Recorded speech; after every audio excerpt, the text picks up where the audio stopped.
Good morning, Raptors freaks. Lexiot's here. It's Wednesday, and we have two games on the line on the docket for today. Two games. First, we've got 7 o'clock. Raptors 9:05 at Capital City Go Go. 7:30 Scotiabank Arena. Toronto Raptors hosting Miami Heat. Those are the games for tonight. I've got the ref report. I've got the injury news for the Miami game, and let's talk about it real quick. Miami is on their injury list right now. They've got a couple people listed. Kevin Love is ruled out for the game today. It's his knee. Jaime Vasquez Jr., the rookie, who's very much one of the top rookies this year, is not on the trip with them. He is not here in Canada right now. It's his groin. He has had an injury. He was out for Monday's game, and he did not travel with the team to Canada, so he is not playing tonight. And Drew Smith, guard, has been out for is going to be out for the rest of the season. He's been out since November. So yeah, there's your injuries for the Miami Heat. Looking at their roster, looks like this is who they're starting these days: Kyle Lowry, Tyler Hero, Jimmy Butler, Caleb Martin, Bam Adebayo. That's a starting five that they've had for a couple years now. Josh Richardson, Duncan Robinson, Haywood Highsmith, Nikola Jovic, Orlando Robinson, RJ Hampton, Thomas Bryant, and Jamal Cain is kind of who rounds out their rotation or their roster as far as things. So it's a small lineup still for the most part. The Miami Heat they get around kind of like the Celtics, very scrappy, help defense. Bam Adebayo is a big part of it, of course, in the middle. And then you just have these talented guys that are older, Kyle and Jimmy and Bam, involved in this team. And yeah, they're the ones with Spolstra that are a problem, and you got to watch out for. It's going to be a tough game. It's going to be a tough game today, and the Raptors need to be sharp. On our side of things, there is quite a laundry list of injuries right now. Of course, Jakob took part in light shooting on Sunday, but he's still out with his ankle. Christian is been doing more training work as of late, Koloko, but he remains out indefinitely still, according to Coach Rajakovic from his press conference on Monday. Grady Dick is listed as questionable for today because of his thumb. Otto Porter Jr. is still on the injury list, but I don't know what his status is for today, his knee. And then Gary Trent Jr. is questionable for today still because of illness. He's still feeling sick. So we'll have to see what happens with that. So looks like our shooters are still kind of on the shelf. Gary, Otto, and Grady. And then, of course, our centers. Centers and shooters are out for the Raptors right now. Of course, we've got a lot of trade speculation swirling around Pascal Siakam from last night. Shams reporting that it's getting closer, a deal possibly with the Indiana Pacers and the Raptors with Siakam involved. And I don't know. I mean, in some ways, I feel like something is going to happen soon, guys. Just so you know. I mean, we've speculated over and over again what is going on with all the Siakam trade talk and what's going on with his status. And well, I feel like there's more inertia or more momentum coming with him at this point, and that there may be something happening with Siakam soon. But we'll have to see. I'm not going to say for sure, and I'm not, but it does seem like there's a lot more intensity to the trade talk right now, and we'll see if that matters or not, or if it is for real. We'll see. We'll just have to pay attention when something actually happens. Then we'll react to it here. But I'm not going to go over all the different scenarios I'm hearing right now, and just gonna see what happens. In some ways, I like Siakam getting to 510 games as a Raptor and surpassing Chris Bosh recently as far as the list of most games as a Raptor in the top five now. I'd like to see him continue to add games as a Raptor in his Raptor career. I'm not necessarily for moving Siakam, but I understand that our front office has certain things they've got to take care of and get done. And it may be smart for them to move him because of certain situations. Trust in Masai. That's all I got to say is trust in Masai and Bobby and Teresa and Dan that they will get the job done right in the front office of the Toronto Raptors. All right, let's do the ref report for the games tonight. We'll start off with the 9:05 game first. We've got Raptors 9:05 at Capital City Go-Go in Capital City of the United States. That is the Washington Wizards G League team. And our crew chief for that game is a Canadian. Matt Callio will be in Capital City to ref as the main ref for for the 905 game today. He's in his third season out of Edmonton, Alberta, Canada. Of course, Callio, his favorite TV show is Game of Thrones. His favorite movie is Good Will Hunting. His favorite musician, Eric Clapton. His favorite book is Tuesdays with Maury. His favorite meal is steak and asparagus. And his favorite app is TripIt. He must like to visit Portugal. And his bucket list is Norwegian cruise. That is right. As a native of Canada, Callio served as an official for 12 years in the Canadian Collegiate Athletic Association and 11 years for U Sports, the national sport governing body of university sports in Canada. So he was a Canadian ref in our college Canadian stuff for a long time before he became a ref in the NBA. So Matt Callio is the lead ref today in Capital City game. The referee is Pat O'Connell, number 73, and the umpire is Agon Abazi, number 7. So pretty good ref crew for the G League game today with Matt Callio and Pat O'Connell down there. Pat O'Connell also an NBA ref who kind of flips in and out. So good refs for the G League game. Now the opposite is, in fact, for our NBA game tonight. This is one of the worst ref crews I've seen for a Raptors game in a little bit, and I'm going to tell you why. The first reason is Ben Taylor. Ben Taylor is going to ref his next game for us after the Darko outbursts about the Laker game. Ben Taylor, of course, was a big part of the travesty of the Laker game recently. He is reffing us as the crew chief tonight with the Miami Heat and Kyle Lowry. Ben Taylor, of course, 12th season out of Murfreesboro, Tennessee, is a big LeBron fan, this motherfucker. His favorite TV show is The West Wing. His favorite movie is Field of Dreams. I don't even give a shit what you like, Ben Taylor. Fuck you, is what I'm going to say right now. I'm not even going to read any more of this. You don't care about what you eat. We don't care about your hidden talent. We don't give a shit about your fucking favorite book, you piece of shit, Ben Taylor. You joined the full-time NBA staff in 2013 after 6 seasons as a ref in the NBA G League. He also has experience as a FIBA ref. This motherfucker. Yeah, this motherfucker. He has a degree in public relations, by the way. So how'd you feel about that fucking press conference that Darko did, you piece of shit, Ben Taylor? Yeah, the ref report's getting saucy today. Well, Ben Taylor is the best ref for us today out of the 3. Just so you know, we win 62% of our games, but we've lost the last 2 games he ref, including that fucking crime that happened in Los Angeles at Crypto. And listen to this. The team that has the highest winning percentage under Ben Taylor is the Miami Heat. They win 69% of their games. So the split is 62 to 69 for the Miami Heat. Yeah, Ben Taylor favors the Heat for sure, and he is the best ref today. The second ref is no friend of ours. Holy crap, we got this guy. We don't never get this guy. And in fact, I wonder how quick they get these teams together. Like, do they do it a week or a couple weeks in advance? Because it seems like they got this one together just right after. Tom Washington is reffing us today. He is not a good ref for the Raptors. He never has been in his 34 years as an NBA ref out of Fort Smith, Arkansas. Tom Washington is an old head bastard in some ways in the referee game against the Raptors. You know, a lot of the players like Tom Washington, but we don't. I'm going to tell you that right now. His favorite TV show is Martin. His favorite movie is Boomerang. His favorite book is the Bible, and his favorite meal is salmon. Real short and sweet with Tom Washington. He's only got like 4 things in his fun facts. He considers his most memorable NBA assignment to be his first finals game, Game 4 of the 2008 finals between the Celtics and the Lakers. Oh my gosh. Yeah, this guy, he's not good for us. I'm going to tell you that right now. He is one of the worst statisticals for us as far as win percentages. We win 44% of our games with Tom Washington around. Meanwhile, the Miami Heat win 59%. It's 44 to 59, the split for the Miami Heat with Tom Washington. Tom Washington is one of the longest term refs that is one of the worst records for us as far as things. He has been hurting the Raptors ever since they started as a team. This guy's been refereeing this league the whole time, and he has not been good to us. I'll just put it that way. The third ref is not very good to us either, and he's a young ref.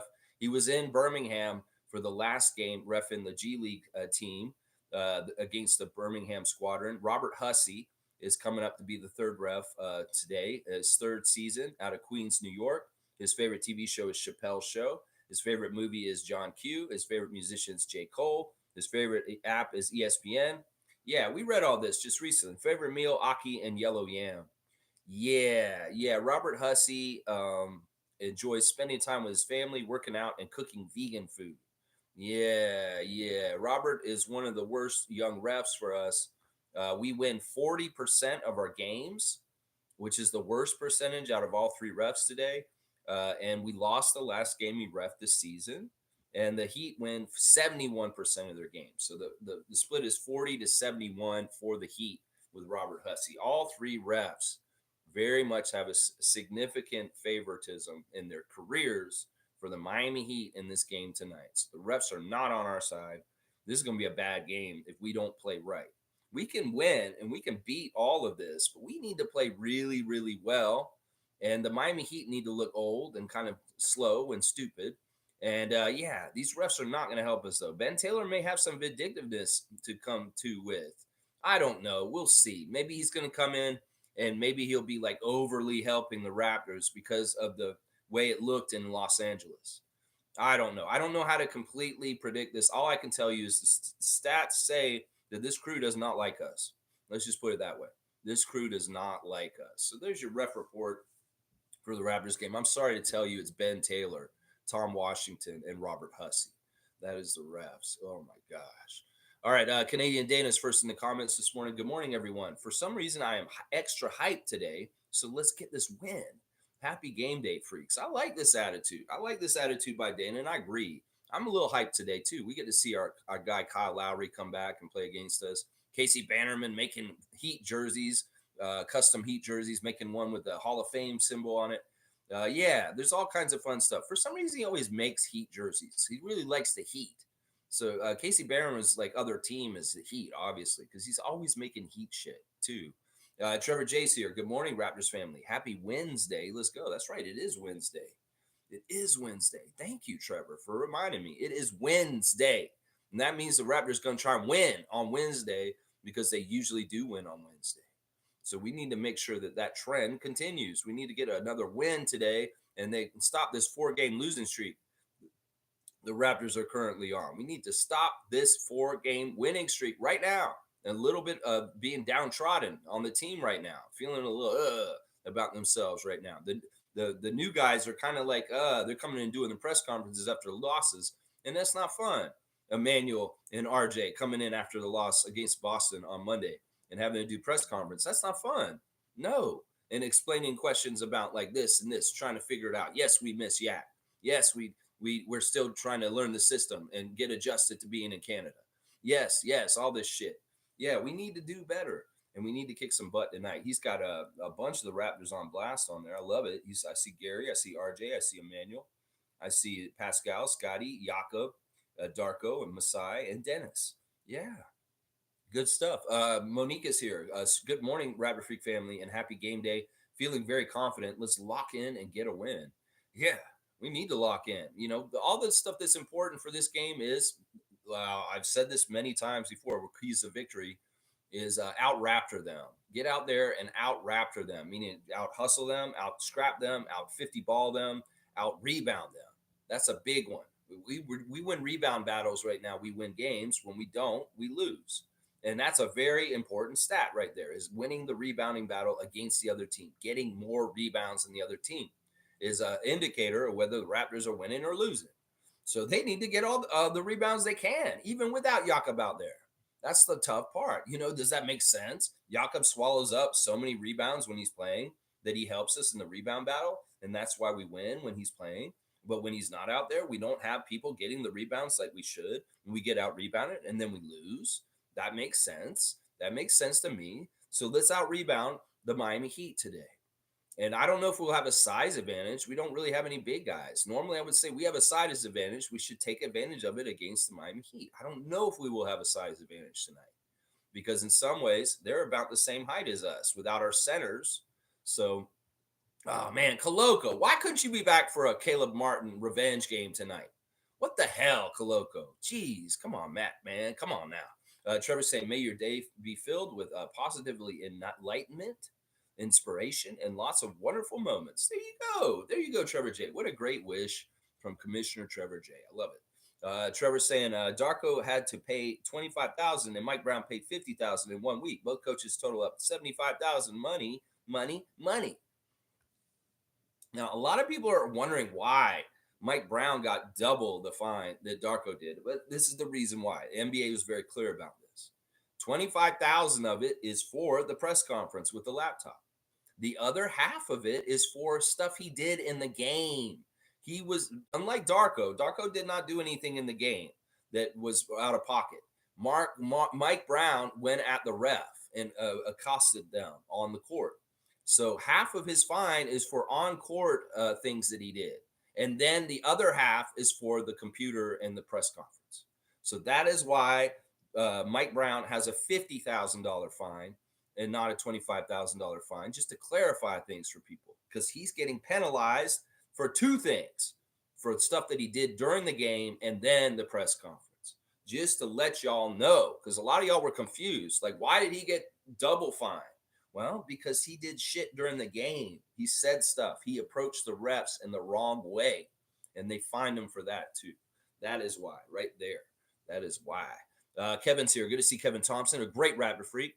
It looks like Indiana doesn't want to give us Walker or Mathurin. What do you think of 3 first-round picks and Brown for Siakam? Yeah, I don't like that. I don't like that. I'm with everybody else last night that was in our Facebook chat saying the same damn thing. We don't care about Bruce Brown. And those draft picks, no. We need something different. If this ain't gonna line up, Indiana, well, this ain't gonna line up. Some people are saying the Raptors are desperate, though. They got to make the deal or risk Siakam walking. And then there's the stupid rumor from last year is still coming around, and it's not true. They continue to purport this, and we know it's not true because Siakam said it isn't true. The whole idea that he will not sign with the team that he gets traded to is absolute malarkey. It has been malarkey since last winter when they said he said it. He never said this. This is something that somebody lied about, and the lie continues to survive, which I do not understand why. I wish it was true what they are saying, that Siakam will not sign with another team and he's trying to hurt his trade value. No, this is not true. He said it in the media day at the beginning of the season, that the rumor about him not wanting to go somewhere else or signing with somebody if he's traded is absolutely false. Siakam has said that himself, and nobody's keeping track or paying attention except we are here. And I don't understand why they allow this stupid ass, wild ass rumor to continue to fly around like this, because it's just not the damn truth. They said it last season, and it wasn't true when they said it. When they said that, oh, he wouldn't want to go to Atlanta because he wouldn't re-sign with them in the offseason. That is not true. That is some made-up bullshit. Maybe it's agents, maybe it's other teams, maybe it's whoever trying to hamper the situation with Siakam. Now, they continue to push this narrative that he will not sign with somebody after this all bullshit. That's all bullshit. There's nothing special about Siakam in this situation in that way. He's just like every other player. If he gets traded, he will look at his options with his agents and he'll figure out what's best for him. And in some ways, that has nothing to do with him vetoing or saying, I won't go sign with this team if you trade me, or any of that bullshit. We keep hearing this rumor and he denies it. Now, is he lying like Fred did in the last year he was a Raptor? Maybe. Maybe he is saying that shit. But to the press, he's saying, no, I'm not saying that. And I'm not using that as a strategy or something like that. I don't know what to believe. In some ways with Siakam, it's just been a big question mark for a year now. And in some ways, well, I think it might get resolved soon. So we'll just have to see how it goes. We'll have to figure it out. But I don't like what Indiana's offering back right now. No. You got to have Ben Mathurin in that package. And he needs to be coming here. Nebhard, at least. You need that, at least Nebhard in there. If not, put Buddy Hield in there. It's the same deal I was talking about before for Anunoby. Buddy Hield, Ben Mathurin, and Andrew Nebhard. For Pascal Siakam, straight up. Just do that shit, Indiana, if you really want Siakam so bad. Yeah, and then worry about whether he's going to re-sign. Trevor J saying lawsuit against the New York Knicks owner. Now he sees what goes around comes around. Well, I hope you're right. In some ways, I'm jaded about this world at this point. He could be a Harvey Weinstein, and he can sexually assault a massage therapist while he's on tour opening up for the Eagles. With his stupid ass JD and the Bunkus band or whatever the fuck he's doing, James Dolan, with his stupid ass shit in his time. Yeah, that's what he did apparently. Is that there's a massage therapist that travels with Don Henley and the Eagles, and she was in the back, and James was a little forceful with his sexual conquests, and took that woman against her will. And she's public about who she is. She's out about it, and she's coming after him, Harvey Weinstein style. Yeah, everybody's wondering why the New York Knicks guys look like trolls, because they are trolls. They're trolls. And James Dolan, well, I hope he's in trouble, Trevor. We know about this though, and that's the thing that always jades me on this. Harvey Weinstein, did he get in a lot of trouble for what he did? I think so. Didn't he go to jail? Didn't he actually get convicted for sex crimes, and he went to jail? Well, maybe James Dolan will also. Maybe he will. I don't know. I hope so. But I see all these assault, rape allegations against Donald Trump, E. Jean Carroll, and I don't see shit happening with that. So in some ways, I'm jaded because justice is not equal. Justice is not blind. And when people have the amount of money that James Dolan has, why would I think, oh, he's just automatically going to jail? Because it's not fair in this world. There's not equal justice. And a man with his resources, his money, he could build a fucking 360-degree amphitheater in fucking Vegas called the Sphere. You don't think he can pay his way out of this shit, Trevor? Seriously, he's going to spend billions of dollars on a big, huge round stage for U2 to come out and play their greatest hits. You don't think he can pay his way out of this shit? That's what I'm saying. Motherfuckers like Trump, Doug Ford, and James Dolan get away with shit because they have money. And fuck you, Doug Ford. You need to get nailed, you criminal ass motherfucker. Same with you, Donald Trump. You need to get nailed, motherfucker. You motherfucker should be in jail. Same with James Dolan. Yeah, we'll see if this sticks, Trevor J. But in some ways, I'm jaded because I know money buys your way out of shit and justice isn't blind. And I hope that he does get nailed for this. But I don't know if it will happen. I hope it happens, but I don't know if it will. Let's just put it that way. Dana's saying if Dolan is found guilty, he should be forced to sell the team. There's all kinds of stuff that should happen, and New York Knicks fans will get behind you on that, Dana. They will get behind you on that. But there's a lot of legalities to these things, and it may not be that is in the actual charter. It's not like the NBA is pro-female or looking out for women like they should be with abuse charges with Miles Bridges and different people like that. Yeah, they're not going to be looking out for women because of this. In some ways, there may not be a provision to shovel out an owner like Donald Sterling with his racism, with James Dolan over sexual misconduct allegations. No, there may not be actually a part in there because they're not that forward thinking. The fucking NBA and their bullshit. I don't know. We'll have to see how this unfolds. It's interesting. It's intriguing. Just add another level of craziness with James Dolan this year and his stupid ass shit. Yeah. Yeah. Your lawsuit against us. Yeah. You raped the massage therapist on the Eagles tour, bitch. You motherfucker. Yeah. You're a horrible person, James Dolan. Yeah. Fuck you, man. Space Cadet saying the cancers of Raptors Nation are getting their wish with Pascal likely on the move. Good luck trying to fill that production. I don't know what's going to happen, Space Cadet. We can tell the tale however we want. We can. We want to go in those cancers, as you call them, those spaces, and listen to toxic people. You can feel it.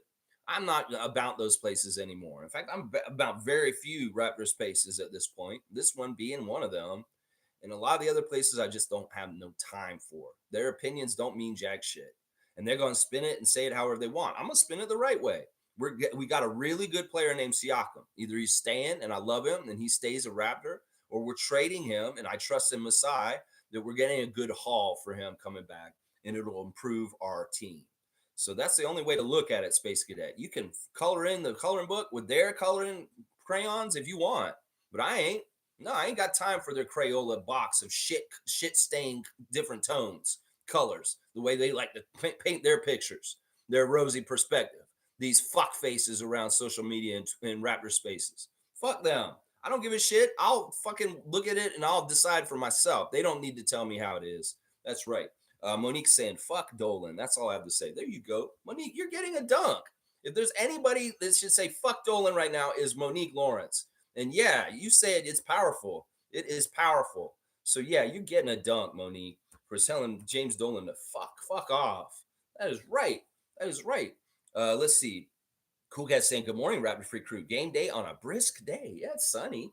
It's sunny in Toronto in some ways. There's snow on the ground. There's been snow falling a couple days now, in a couple days. It is what it is. It's Toronto. The whole country is cold. You know, I hate the William Liu and the fucking Raptors show so much. They had Dennis Schroeder on yesterday, and they're asking him all kinds of questions. First of all, Dennis, this is a controversy. Him giving the jersey to Jason Tatum and wishing them well to win the championship. Raptors Nation is a complete tizzy. They're turned on Dennis. They say, fuck you, Dennis. You're rooting for the Boston Celtics. They're all pissed off about that. Do we really need this, Raptors fans? Do we really need y'all to get pissed at Dennis for having a friend on the Celtics team? Seriously? Do we really need y'all's immature asses to fucking go off on him like this? No, we don't right now. We got enough to worry about. So it's just really annoying. Well, of course, Blake Murphy and Will Liu talking about, yeah, you guys were just in Los Angeles riding bikes on Santa Monica Trail. It's so warm. And then you come back here to Canada and you see just how, snow. It's horrible. Oh, it's so awful. And Dennis is like, yeah, but I'm from Germany and I'm used to it. It's not a big deal. I like it, actually. It's like, oh, no, but how can you like it more than, the sunshine and being warm? Fuck you, Will Liu, and your dumbass shit. Seriously, we can't control the weather. The weather is the weather. And I'll tell you right now, you could talk to Bryce Murphy or Bryce Lawson down in Kentucky right now. It's just as cold as fuck down there as it is up here right now. So shut your bullshit, Blake Murphy and Will Liu, with your stupid ass fucking talking about the climate in Toronto, switching from the West Coast trip bullshit on your Raptor show. Seriously, it's just as cold down in Atlanta right now. I can talk to the people in Atlanta right now. They tell you they're freezing their asses off just as much as we are in Canada right now. So hold yourself with your stupid ass shit. Oh my gosh, Raptor show pisses me the fuck off. Really does. And they were like gleeful about talking about the Jason Tatum stuff. He's like, oh, we want to talk about this. We're going to stir the pot some more. We're going to make Dennis's life a little bit more complicated by bringing up Jason Tatum and the jersey switch and his wishes for a Celtics championship. Oh my gosh. Get all these people all riled up in my comments section for the post of their interview with Dennis yesterday. Everybody in there saying, fuck you, Dennis. We don't want you on the Raptors anymore. Look at what the fuck is going on here. Seriously, Dennis don't care. In some ways, I don't care with him. Those losers can get pissed at him for that. That's fine. Listen, I don't want the Celtics to win just like the rest of y'all. I'm a real one. God damn, am I a real one. But I'm not getting mad at Dennis for his personal choices. You all are trying to be totalitarian with him and dictate to him who the fuck he can be as his life. That man is his own man. He's a grown man. He's been in the league for 10, 11 years. He can fucking make his own decisions on whether he wants to trade a jersey with an old friend and wish them well for their championship aspirations. I don't necessarily agree with it myself, but he is a grown adult. And we have freedom in this world. And y'all want to try and tell Dennis Schroeder how to live his life? Fuck y'all. Let him live his life. I don't like it necessarily. I wouldn't encourage it. I don't endorse him doing it. But in some ways, I'm like, let it go, y'all. Seriously, let it go. There's no reason for y'all to make it more toxic around Dennis just because of that. It's not that big of a deal. It really isn't that big of a fucking deal that Dennis did that with Jason Tatum after the game the other day. Y'all are making it way more a big deal. If I'm not that pissed off about it, you know it's not that big of a deal because I get pissed about disrespecting the Raptors. I get pissed in all kinds of ways about disrespecting Toronto and Canada. But this is not what this is, you dumbasses. This is Dennis Schroeder having a friendship with Jason Tatum, and he's just interacting in it. I wouldn't be friends with Jason Tatum. I wouldn't be friends with a guy who names his son after poop. No, I wouldn't. But Dennis is. And there's pictures of Dennis with Dennis Schroeder Jr. with Jason Tatum after the game. It's just a family thing. It's a friend thing. It's something where they bond because they were teammates and it happens. It's just how it goes, y'all. Y'all need to get over yourself in some ways. Oh my gosh. Get over yourself on that. Monique is saying that Darko rant was much better than the Mike Brown rant. I don't know. He had visual aids. No, I thought Mike Brown's was good too, but Darko's was more passionate. Darko's was hitting those right keys and maybe more worth the money. Yeah, I would say that. Darko got more value for his fine. Let's just put it that way. I like that. Bryce is saying, "Good morning, Lex and Raptors freaks. Let's kick the Heat's ass today." Yes, yes, Bryce Lawson. I'm gonna give you a dunk. I was just talking about how it's cold in Kentucky, just like it's cold in Ontario. There ain't nothing different. Where's Bryce Lawson? There he is. We're getting his first dunk for 2024 right there. Bam. Yeah. Trevor's saying every year Gary gets sick around the same time. Why? I've never noticed this. Usually it's a different kind of thing. It's not necessarily sick, it's a injury of some sort. I don't know, Trevor. Maybe he really does it right on New Year's Eve. Maybe he's really get down to welcome in 2024. Yeah, maybe he overdoes it on New Year's Eve. I don't know, Trevor. I can speculate on this. Christopher will tell you he's eating too much and he's fat, and that's what's wrong with him. Kareem Thomas is saying let's let the GMs do their job. Is Jakob back? Is all I want to know. No, not yet. Maybe he's back tomorrow. I would love that. Come on, Jakob, go say hi to Kyle Lowry tonight. Like dap him, touch his hand. Just touch Kyle Lowry. If you touch Kyle Lowry tonight, you may get Wolverine powers. Yeah, and maybe you'll be ready for the game against the Bulls tomorrow and DeMar DeRozan. That would be great. Jakob, just get near Kyle Lowry. He has superhuman healing skills. I've seen it in this long Raptors career. He was supposed to be out for long periods of time, and he get healthy quick.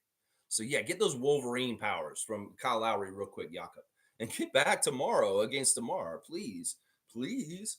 Fiercely saying, "Good morning, fam. Happy Wednesday and game day. Go Raptors and Raptors 905."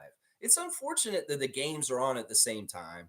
7 o'clock starts. We get a half-hour start early on the 905 game, and then yeah, them afterwards. Yeah, it's too bad they're at the same time. It is what it is. Of course, the Raptors game is what I will be focusing on very heavily at 7:30. But 905, you get a half hour of my main focus. Let's see. Monique is saying, "Lex, stop. It's Shams. He normally tells lies in reference to Pascal." I know it's Shams, but there's something weird about it, Monique. There's something weird about it this time that makes me feel like this may actually be coming this time. And I don't know. I may be completely wrong. And in some ways, I hope I am wrong. But for some reason, Monique, there's something about last night that made me think this is closer than ever right now. This is closer than ever. Fiercely saying, "Glad the Dolan lawsuit is now after our big trade. Don't care what happens to him now." Even if James Dolan gets sold down the river into prison for his sex crimes, they'll have an infrastructure that will run the Knicks after he's gone. As Jill often says, there's different departments. And yeah, there's a different department, I'm sure, that can take over if James Dolan is a jailbird all of a sudden. Yeah, yeah. Summer Lowe saying, "Oh, crap, Ben Taylor, 100% Raptors lose." Yeah, Summer's seen it already. I said, Ben Taylor is the crew chief for tonight. That motherfucker. That motherfucker. Now, when we think about last year's Summer Lowe, let's think about Fred VanVleet controversy with Ben Taylor. Actually, what happened after that, when we get Ben Taylor after the incident with Fred VanVleet last year, we got better calls from him. So maybe that will happen this time. I don't know. He will be under a microscope no matter what, as far as with me watching this game tonight and watching to see if there is any extraneous bullshit. Now, he can't do things so blatant as he did with the Laker game. That was so out of the veil and right in front of our face, naked in front of everyone. The corruption of the referees in the Laker game. Let's see if they can cut down on the corruption and maybe not make it so apparent. Maybe a little subtle with your corruption tonight, Ben Taylor, instead of being so outrightly forthright with your corruption. Corruption. Let's see. We'll have to find out today. I don't know. I'm with you, Summer. I'm like, oh, crap. Let's beat the odds. We got to be 5-on-8 tonight. We could be 5-on-8 tonight. and let's go get it, Scotty Barnes. That's right. Fiercely saying, Lex, which emojis should we use to feed motherfucking Ben Taylor? What can he eat? Oh, I know. Let him eat Dookie. Yeah, put a bunch of Dookie in the chat there. Yeah, we are going down to sixth grade, six-year-old level here. That's right. I'm gonna give you dunk for putting poop emoticons all over the place in there. That is perfect. That is perfect, Fiercely Seltzer. You're getting a dunk for serving up the Dookie for Ben Taylor tonight. Yeah, I love it. Tom Duke, we don't need you to make the food anymore. We're making fresh, hot doo-doo piles for Ben Taylor's mouth right now. Little dollops of fake chocolate. It's from my butthole, bitch. That's right. I can't believe I just said that. All right, let's see. Cool Cat saying, let's get some good basketball execution today. I love basketball. My new approach is to not get affected to any new Raptors. Still begging for 3 7-foot centers and we the North. There you go. Cool Cat is a real one. She's getting a dunk right now for professing it the right way. She's keeping her eyes on the prize. She knows what's important about basketball, and that is just rooting your team on to win and wishing them well no matter what.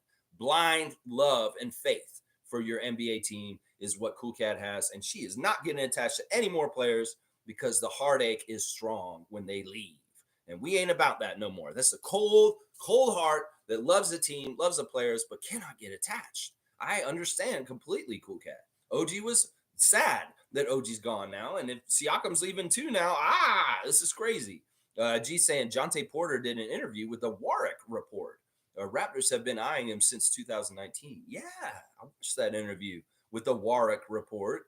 Good job and great interview catch by that channel. Good job, Warwick Report. I know that you know about this channel, and I wish you well. And what a fantastic get for an interview. Jonte, interesting in the stuff he's saying about being in a family with a lot of siblings and his brother's role in his life and getting him to the NBA at this point. He's had not a straight line to get to where he's at with the Raptors at this point. He's had injuries, he's had problems, he's had setbacks, and he's gone through them all to get to this point to being able to start for the Raptors recently on Monday against the Celtics. Of course, he didn't have the best game and he didn't stay up there very long, but very, very good interview.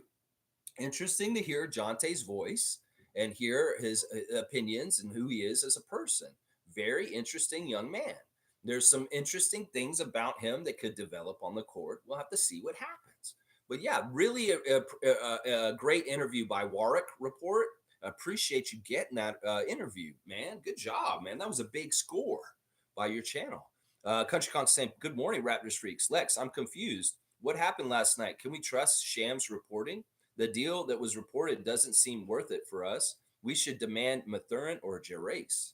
Yeah, I don't know. All I know is there was a lot more fire and smoke going on last night, and it's from different sources. Sure, the epicenter may be Shams, but there is a lot more chatter, it seems like, that's going on right now. And I'm just saying, I normally am not sensitive to this shit.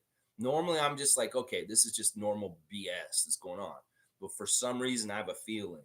I really do have a feeling right now, JP. But if there's nothing, well, we'll see. We'll see. But it could very well be a deal coming really quick in the next 24 to 48 hours. Very soon. We'll have to see. Either way, I'm trusting him aside, and we just go forward with whatever he decides. And I'm with it. I'm with it. I don't get upset either way. We keep Siakam. I'm very happy. Trust me, I'm very happy. If we don't, well, then it was a good move that he made, hopefully, just like getting RJ and Emmanuel. So we'll see. And Infamous is saying, salute freaks. The front office doesn't leak anything. So I don't understand why everyone is believing this trade. I think it's because the Pacers are leaking this shit. And they are letting it known that this is for real. I know the Raptors organization does not leak, but that doesn't mean the Pacers aren't telling sham shit and telling them like really detailed shit about what's going on. That's the only reason why, is because I feel like in some ways, maybe it's for negotiation tactics for themselves. There could be a lot of different reasons why the Pacers are leaking information to Shams right now.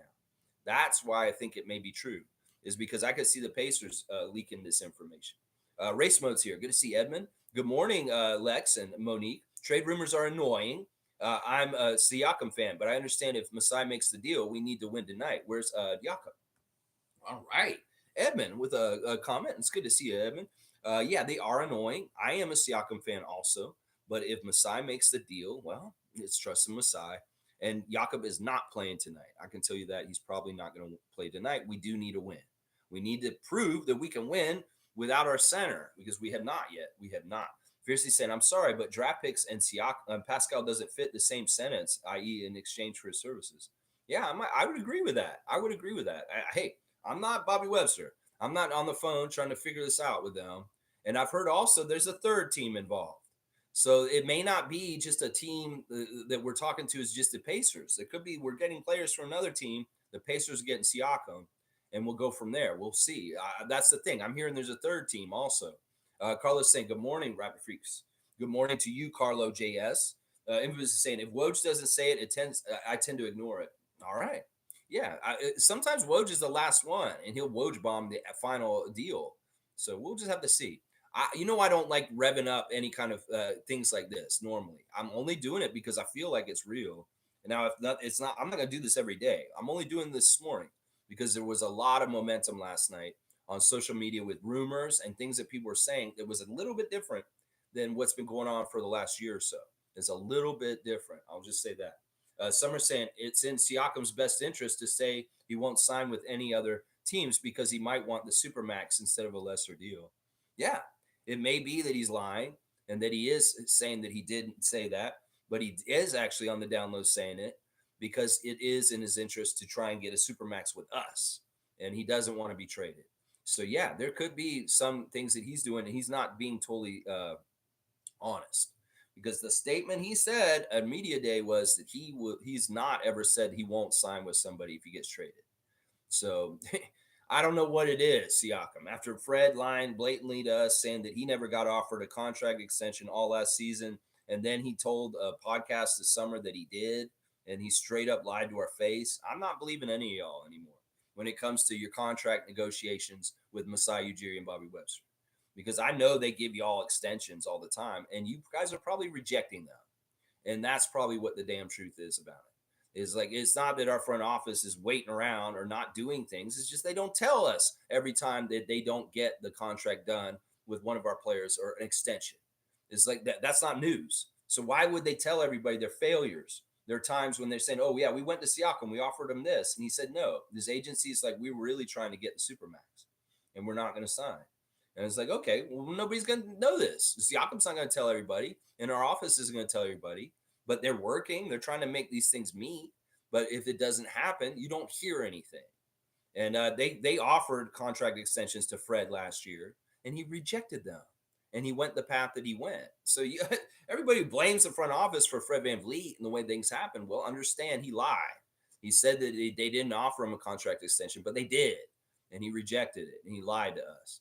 Yeah. Let's see. Fiercely saying, I do not trust Shams. I'll wait for the official decision once it happens. Yeah, that's perfectly good. And you're right. It's perfectly good. And you are exactly right to be that way. Monique is saying, yes, G, watch the Jonte interview. Clap, clap, clap. Yeah, Jonte was pretty good in that. It's pretty good in there. Yeah. He's an interesting guy. In some ways, I really want him to be like it's very interesting talking about being around the Denver Nuggets team with his brother when he's rehabbing there and being around that culture of the Nuggets right around when they were winning championship. That's good.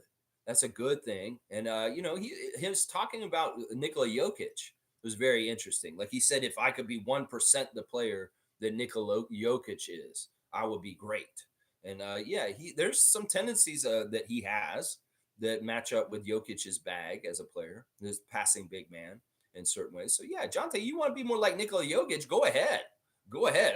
We ain't gonna be mad here on Toronto Raptors. Yeah, yeah, and they were interested in Jonte from before. He was interviewed before his draft in 2019, around when we won our championship. Carlo JS is saying, does anyone believe that Lewinberg article about front office ghosting Siakam over the summer? I mean, how stupid can you get? Would anyone believe a professional organization would do that? Yeah, I don't believe that. I don't believe that. It seems like it doesn't make any logical sense. I think that in some ways, there's a lot that's getting filled in. Once again, it's like a coloring book. There's a sheet with a picture on it, and there's no colors filled in, and people are just taking it upon themselves to color in the colors they want to color in on what is not necessarily the truth. And I feel like this is true. I mean, Siakam was distant from the team the whole summer. In some ways, he may have expected to get dealt, and that's why he was away. I'm positive that Masai and Bobby have been talking to these guys all along and trying to get things figured out and settled. Masai continually says we want to keep our players and extend them. And I'm sure that's what they've been trying to do is keep these players and extend them. Well, OG got traded, and now I don't know, Siakam. If you're not going to meet us at the right place with the money, well, then maybe you're going to get moved also, is what's going to happen. I don't believe that bullshit that they didn't talk to him. They wouldn't be doing their jobs right. These guys are so diligent and careful and do everything that they can do to help the Raptors. Why the fuck wouldn't they keep contact with Siakam last summer? That doesn't make any sense. I'm with you on that, Carlo. It doesn't make total sense, that article or talking about that. Sure, he was distant. Sure, he wasn't at Rico Hines the same time that the Raptors were there. Sure, he didn't link up with Jakob in Europe when he was in Austria, and he could have, but he didn't. Jakob was in Greece, and Pascal was in Austria, and they just didn't link. It's just how it is. I don't know what's going on here. In some ways, it's really weird, man. All right, let's see. Kevin's saying Masai probably knows Pascal won't resign unless it's the max, and he doesn't want to pay him. Well, see, part of the problem is that Siakam didn't get to the level with his achievements to qualify for a certain level of money. And I don't know if he's still trying to get to that point. He's not going to get there and get that level. He's got to get to the level that he can max out at where he's at right now. And I don't think it's super max. And that's part of the problem. Jared Melendez is saying, how about Trudeau? I'm bringing up Trump and Ford, and you think Trudeau belongs in that category? No, he doesn't. No, he doesn't. Nah, dog. Nah, the criminals are Doug Ford, Donald Trump, and James Dolan. Motherfucking criminals. And Trudeau, listen, he did blackface. That's a horrible thing. He's done a lot of stupid shit. He's in the pocket of corporatism. But he's still better than anything fucking else on the other side of the podium, on the right side, right wing side. So, Trudeau's fine to me. In some ways, he gets sullied and put down for the stupidest shit compared to other people. The things that they put on Trudeau are dumb. The stuff that the other guys are doing is criminal. Really fucked up. And that's the difference right there. Jared, I don't know you. And that's not the best way to start with your comments. Trudeau's not perfect. But hell, none of these leaders are that perfect anymore. And at least Trudeau's good in a lot of ways. In some ways, he isn't. But in a lot of ways, he's very good. And it's a false equivalency. You start talking to me about the difference between the left wing and the right wing, and they're both bad? No, that's a false equivalency. One side wants your rights. One side wants to fucking take you to the Stone Age and put you back in the 1950s. And one side is progressive and wants to go with the future and is looking at green energy and getting off the fucking teat of oil and all kinds of other shit.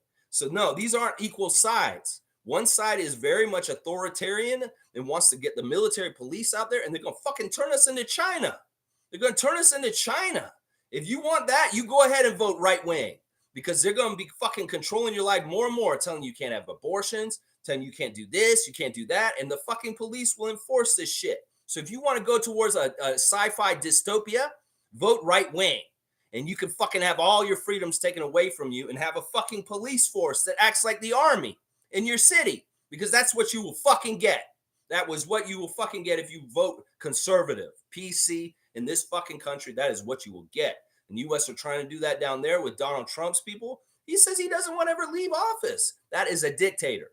That is like a motherfucker who would be running Haiti, fucking running the United States, a coup d'etat. I'm going to fucking take over this country and never leave because I'm a lifetime appointed by myself. You want that kind of shit, that kind of energy here in Canada, you go ahead and vote for PC fucking Pierre bullshit motherfucker.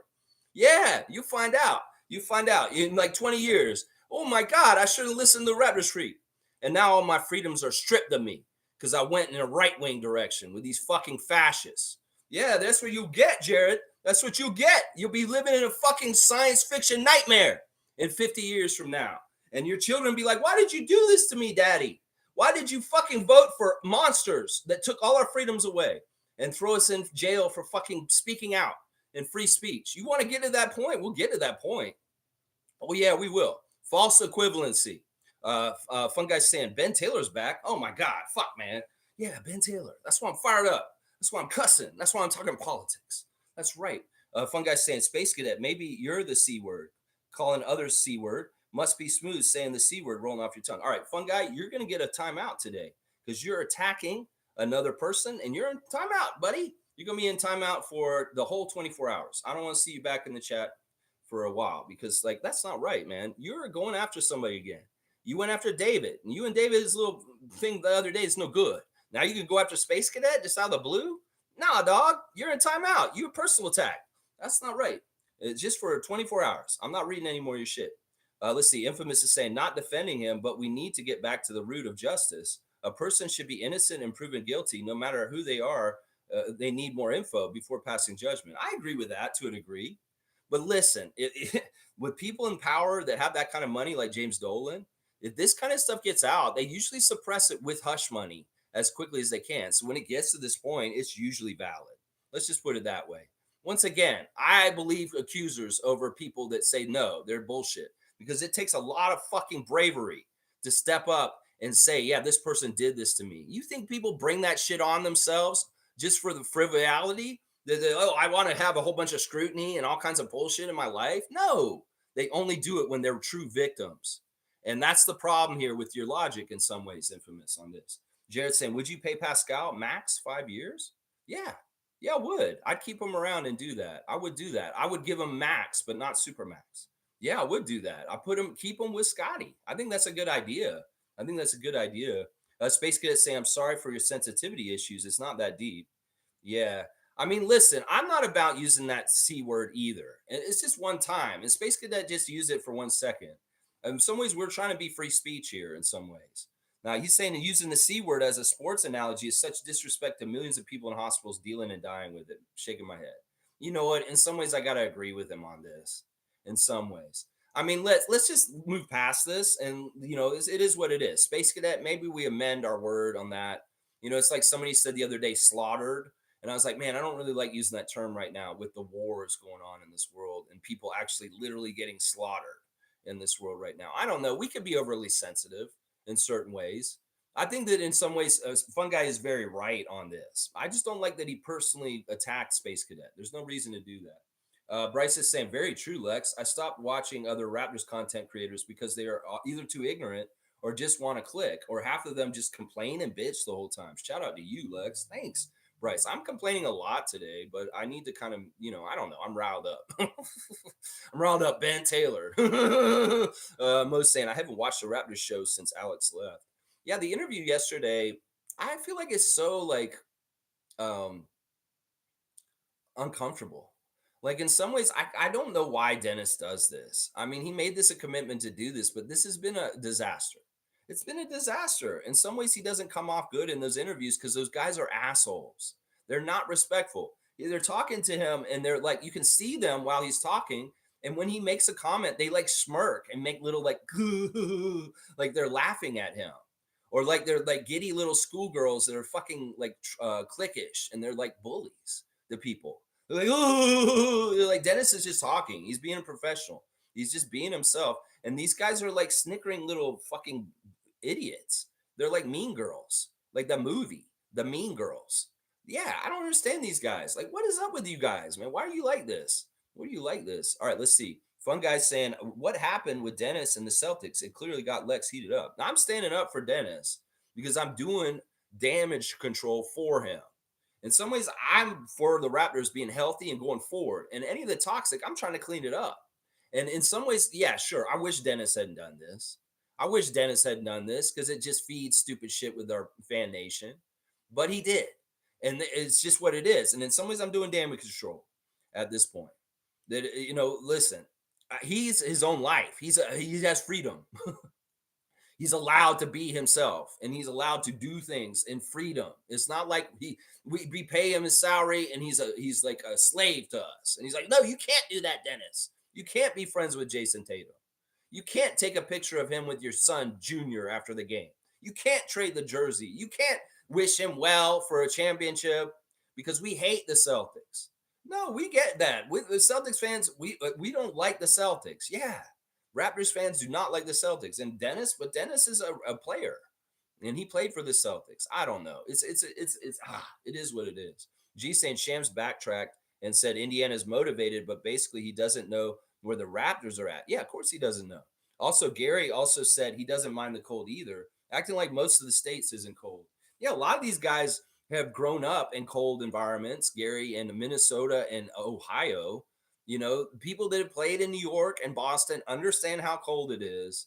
The cold stuff is stupid. In some ways, we're just sensitive to it because we've been labeled with it for too long unfairly.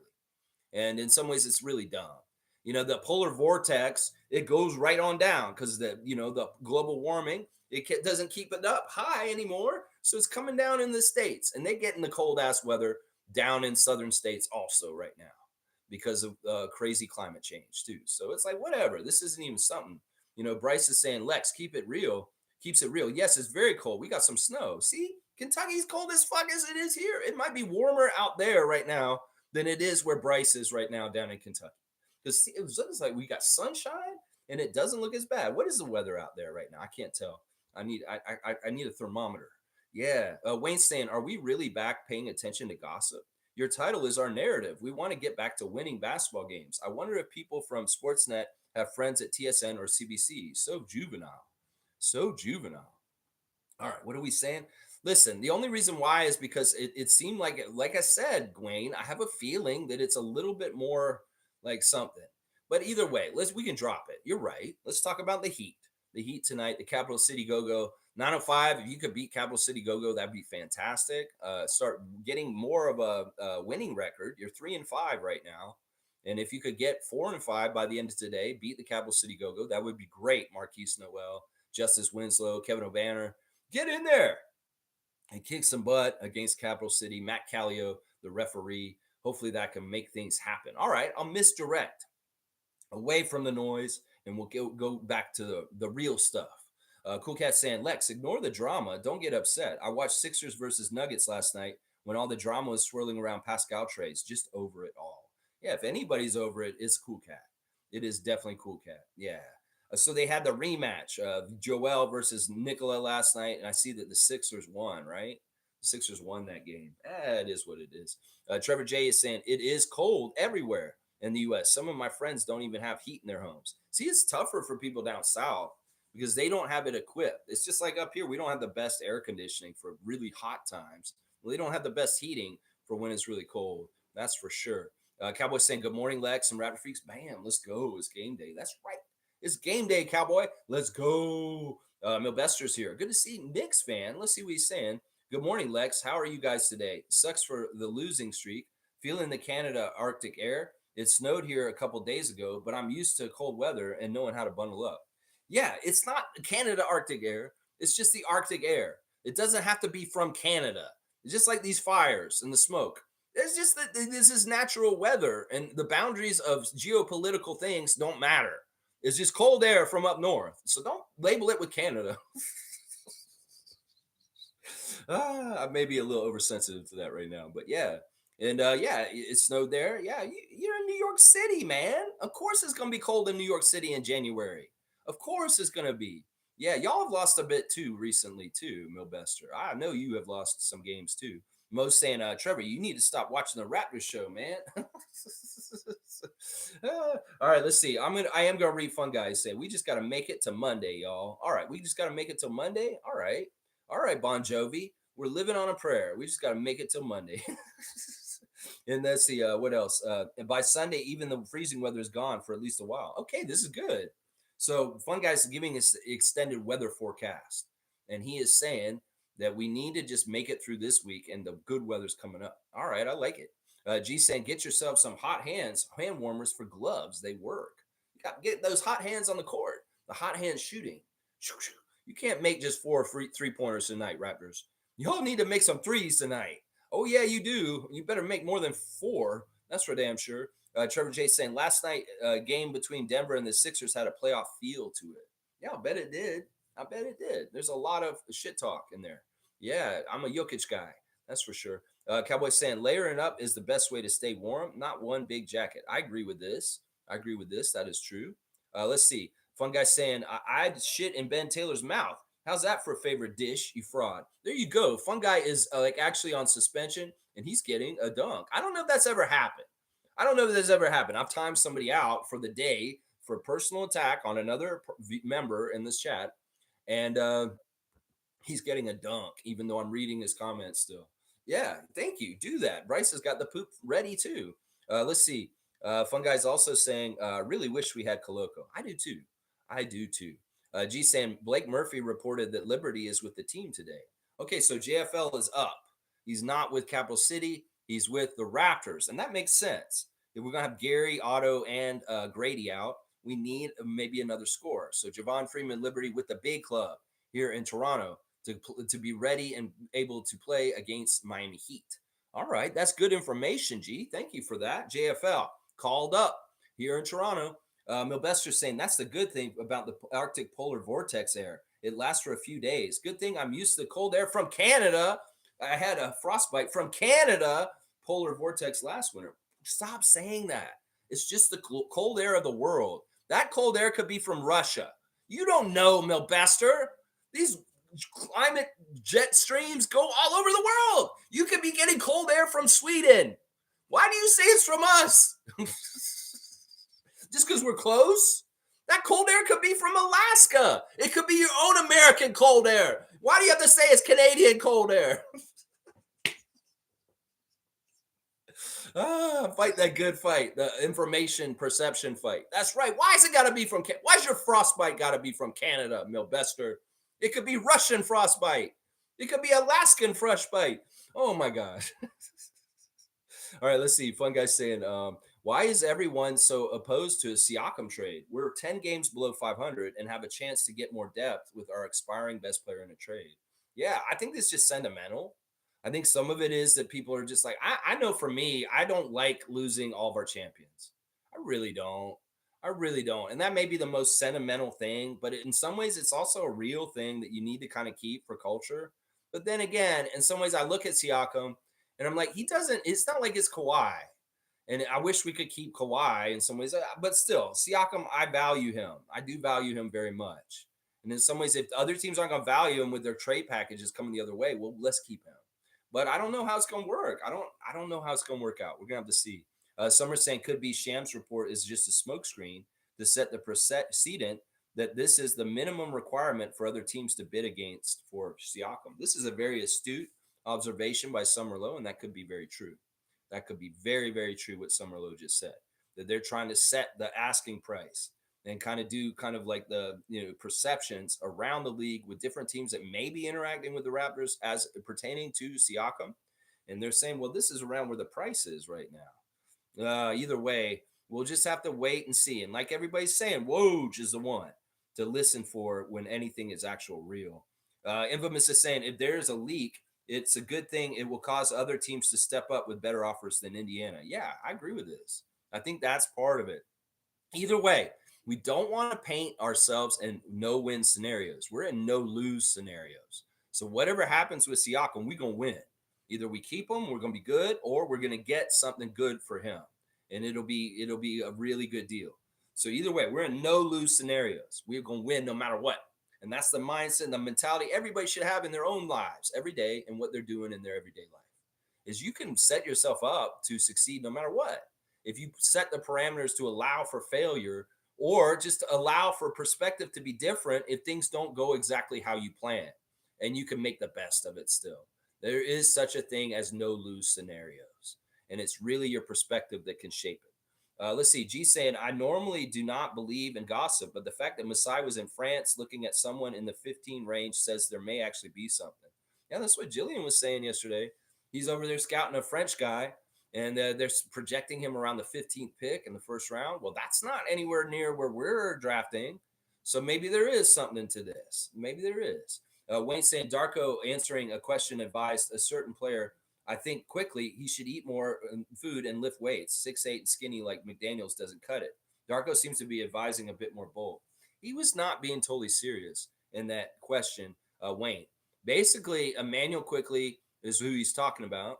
And he's talking about how Emmanuel said that he really respects Drew Holiday. And he thinks that Drew Holiday is one of the best defenders in the league, and he would like to be more like him. And when Darko said that, he said, oh, well, if he wants to be more like Drew, he's going to have to eat more and work out and be stronger to become Drew Holiday. So that's the context of why he said that. He said that, well, if Emmanuel wants to be Drew Holiday, He's going to need to eat more and lift weights more. So it's about Emmanuel quickly, and it's about him transforming into becoming more like Drew Holiday, is why he said that. And it wasn't in total seriousness. It was kind of like, well, if he wants to do this, he's going to have to gain 30 pounds and he's going to have to lift a lot of weights, is what he said. Let's see. Nameless saying good morning. Good morning to you, Nameless. I'm glad to see you at your regular name and not the pale poppy. It's good to see the regular name, Nameless. Infamous is saying to anyone wondering why we're opposed to trading Pascal is because there is no one in the team currently with his work ethic, skill set, and loyalty and had never complained. Last of a dying breed. Yeah, I mean, those are a lot of good traits about him, for sure, for sure. Carlos saying teat of oil. Love that. Yeah, we got to get off that teat. We got to be weaned off of it like a little baby. No, you ain't supposed to be getting that breast milk from mommy anymore at a certain age. And well, at a certain point, this world is not supposed to be getting the teat of the oil to fuel the cars anymore at a certain point either. We got to wean ourselves off of that, just like a baby would with a mama's milk. It's the same kind of thing. We got to get away from that because it's not healthy for us as we get older, as we go forward as civilization. That oil is going to kill us in the end. Oh, yeah, it will. Mugabe saying, morning, Raptors freaks. Lex, is always fun listening to you. I am dying with laughter. Laugh out loud. I love that, Mugabe. If there's anything, I get fired up, and y'all will enjoy an angry old man rant from me and my craziness. Mugabe, I love you, man. Space Cadet saying, Lex, heated today. I love it. Yeah, a little extra spicy, some extra spicy trade rumors. Well, you go get your Siakam swirls while you can, bitches. Yeah. Sorry, I didn't mean to call y'all bitches. I'm just saying in general. Yeah, the Siakam swirl is back at McDonald's for a limited time only right now. I got one this weekend. I forgot to talk about it. You know, they added something new to the Siakam swirl this year. It's so cool that it's back. In fact, I need to go get one today. Just in case the trade happens and there, you know, you want to get Siakam swirl while you can at McDonald's, participating in the Toronto area, Ontario locations. Yeah, they've added pieces of candy canes to it now. It's very weird. Last year it was like Score Bar with like a red ribbon and like, you know, the soft serve vanilla. And now there's like little pieces of candy cane in it that give it an extra kick with the Score Bar. So that was very interesting. And they upped the price, of course. They really want to see how much you love Siakam. Will you pay an extra $1.50 on top of the regular McFlurry price to get the Siakam swirl? Yeah, I would. I did. Yeah, I would. I want to show that he has purchasing power, that people will buy things with him associated with it. That's the whole reason why I eat Bolway now, too. I eat that Bolway to show that Scotty Barnes is a great spokesperson. Chris Boucher, also in French. And in Pascal Siakam. He's got a Siakam swirl. I'm going to support the hell out of that. So McDonald's Corporation knows that Siakam makes money. That's right. I don't care if you gave me a smaller size for more money this year than last year, McDonald's, with the Siakam swirl, because that's what you're doing. Yeah, the snack size was like this big last year, and the regular size was like that big. But now the snack size is like a little Dixie cup, and the regular size is like the snack size last year. What's going on with that? Come on now. I know that all y'all corporations are trying to make more money off of us by giving us less and making us pay more. Yeah, I see it with the Siakam swirl. I'm going to go get one today. I'm leaving to go get one after this. Yes, it'll be my lunch. All right, let's see. Kareem saying, if people are upset what Dennis did, they would hang themselves about what the NBA's brotherhood says to each other behind closed doors. Yeah. Yeah, these guys, a lot of these guys are friends. The League of Friends is very much this way. There's not that many Joakim Noahs in this league at this point. There's not that many Charles Barkleys. People that hate everybody in the league except for their teammates. And they are not friends with nobody. There's not much of that anymore. They are definitely in a union, a players' union. There's a brotherhood. These guys have more in common with each other than they don't have in common. And they become fast friends. They relate. In some ways, they're peers, and the people that can relate to them and their lifestyle and what they have to go through are the people on the other teams, and not you and I. Not people in Toronto. No. People on the Celtics have more in common with the Raptors than the people of Toronto. The people on the Lakers, people on the Nuggets, people on the Bucks, people on the Sixers, people on the Hawks. Yep, that's exactly right, Kareem. And there's a lot behind closed doors that if any of the toxic Twitter people found out, holy crap. That's why they keep locker room stuff, because a lot of social media spaces can't handle the truth. No, they can't, Jack Nicholson. You can't handle the truth of what is going on with the NBA and their players and how chummy and everybody's buddies. No, it doesn't just take a banana boat with the Gulf of Mexico with LeBron James, Chris Paul, Carmelo Anthony, and Dwayne Wade. Yeah, they're sharing a banana boat, just riding around on a floaty together. Woo, we're friends. They're friends. They're all friends. Oh man, Summer's saying, "Rest in peace, bozo." Yeah, yeah, and Jimmy's saying, "Nah, bro, fuck the Celtics, fuck the Glazing." I'm with you. I hate that he said the Celtics in particular. In some ways, if he had said another team, I don't think the Lakers would have been good either. I don't know if he had said the Bucks, maybe. Like, what if he did it tonight instead? Like, if he had friendships with the Heat, and after the game, he traded jerseys with Kyle Lowry and he said, "Kyle, I hope you guys win the championship this year." Would y'all be less upset because it's Kyle Lowry, GROAT, greatest Raptor of all time, and Dennis Schroeder did a jersey exchange and said, "I hope the Miami Heat win the championship"? Would y'all be less upset about that, or would you be just as upset? Is it partly because it is the Celtics? That's what I wonder. In some ways, I get it. I'm with y'all. I hate that he said that about the Celtics, but in some ways, it don't help us to turn on our backup point guard. That's what I'm talking about. I'm a positive Raptors fan. I'm trying to keep things positive. I'm trying to keep things going in the right direction, winning direction for the Raptors. So I ain't going to pile up with everybody with pitchforks and torches coming after Dennis Schroeder because he wished his friend well for the rest of the year. No, I'm not. If he'd done that to Kyle Lowry tonight, would you say the same damn thing? Would you be as upset? I don't think you would be. I don't think you would be. Let's see. Comma Crazy's here. I'd never pay him max for a mediocre team. This is part of the thing. It's like nobody wants to pay money if we're not going to be that good. Well, this is the thing. We have salary caps. We got to spend the money. And you know what? We don't control completely where we are as whether we're good or not. In some ways, you got to pay money either way.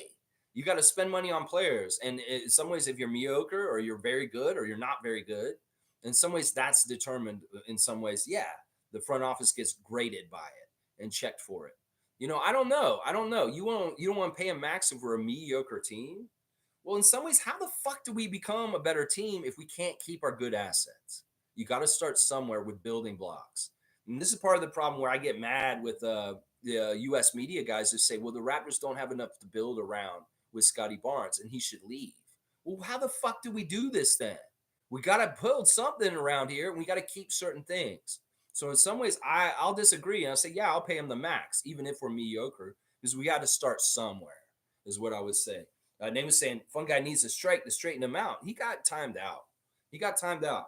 And in some ways, he can't write anymore. I'll read the rest of his comments, but he's just timed out. Personal attack is a big no-no. That's going to be maybe one of the one main rules of this channel and chat is as soon as you say something like Space Cadet, you, blah, blah, blah, blah, blah, that's a personal attack.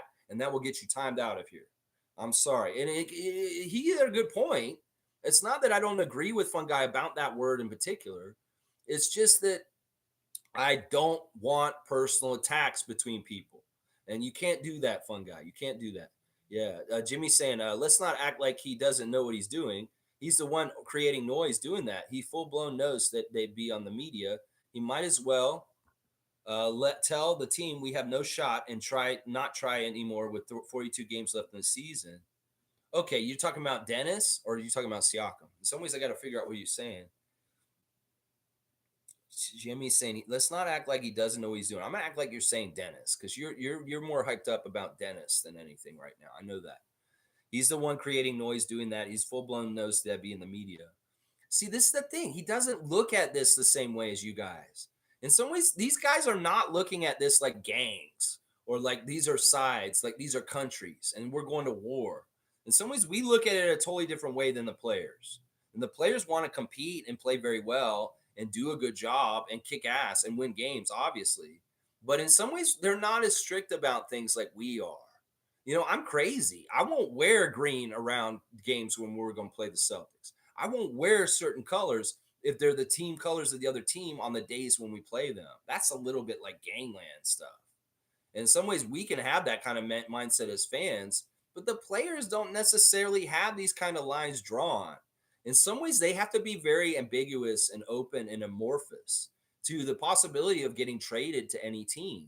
And they don't want to burn bridges or cause problems. So it's much better for them to be friendly and diplomatic with people all around.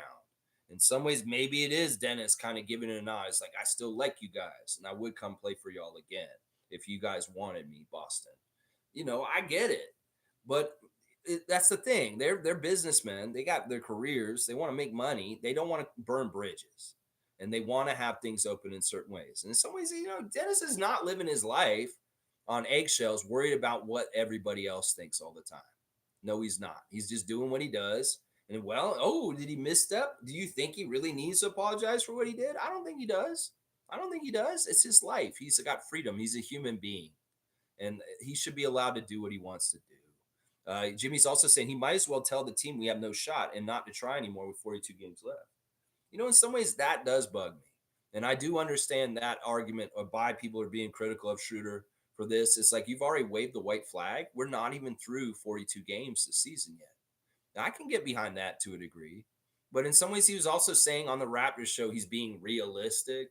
Listen, I'm not going to side up with Pensera and his bullshit. I saw him in the comments section on that Raptors show clip, just giddy with Dennis and coming after him, making fun of him for misspeaking Derek White's name. In some ways, yeah, you can be a petty little fuck, Robert Pensera, and make fun of people's accents and the way they talk. That's not a very nice thing to do. It's juvenile. It's a juvenile thing to do. Now, I might do it on my channel, but that's because I'm juvenile. But yeah, in some ways, making fun of Dennis for mispronouncing Derek White's name to Derek Wright. Yeah, you look like an asshole for that. In some ways, he has a German accent, and things may not come totally clear out of his mouth. Yeah. All right, let's see. All right, Carlos saying, I don't think the Raptors show will last that long. They may be in trouble. Yeah, they may be in trouble. The winning formula was Will and Alex. It really was. I don't think it's Blake and Will. No, Blake Murphy's really not good on TV. He may be okay on radio to an extent, but even his voice isn't very good for radio. He has a very strange, awkward voice that's not attractive to hear. In some ways, he has very weird natural gaps in ways he talks. And it's not necessarily a good voice. He's a great writer. He's a great writer. His medium should be print. Maybe he should be writing for newspapers. But I don't know if he should be on TV.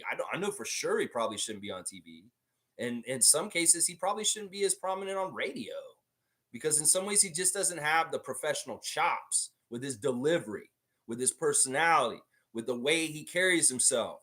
In some ways, he's not attractive to watch on TV. He's not interesting to hear because in some ways, the way he speaks is boring. Let's just put it that way. He's boring in a lot of ways. Space Cadet saying, I won't use that word anymore out of respect. But if using the C word is offensive, is using the word death also offensive? Like if I said Precious is sending Knicks fans to an early death. Yeah, this is a good point by Space Cadet. I like that you're willing to amend the behavior and not use it anymore, because I do think that it is something that people should take more weight in. It's a very specific thing. Death is different. It's more ambiguous. That is something that people deal with and they hate. That C word. That is something that has taken loved ones from people. And that is something that people are fighting against every single day and trying to conquer and beat. And in some ways, it is a very serious thing. And it's something that touches everybody's lives. I know it's touched my life with people that is taken away from me.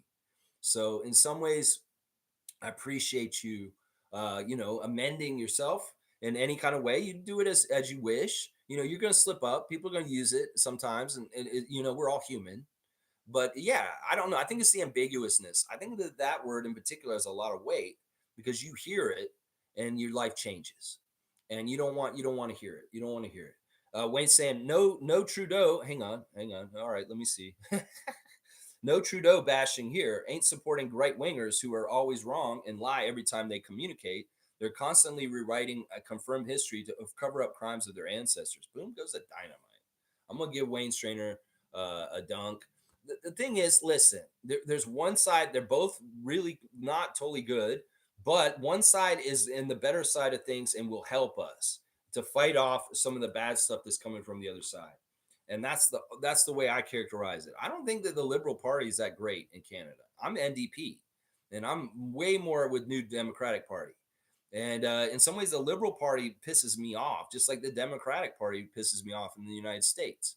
Joe Biden is not necessarily somebody that I like, but he was the better choice. So I voted for him.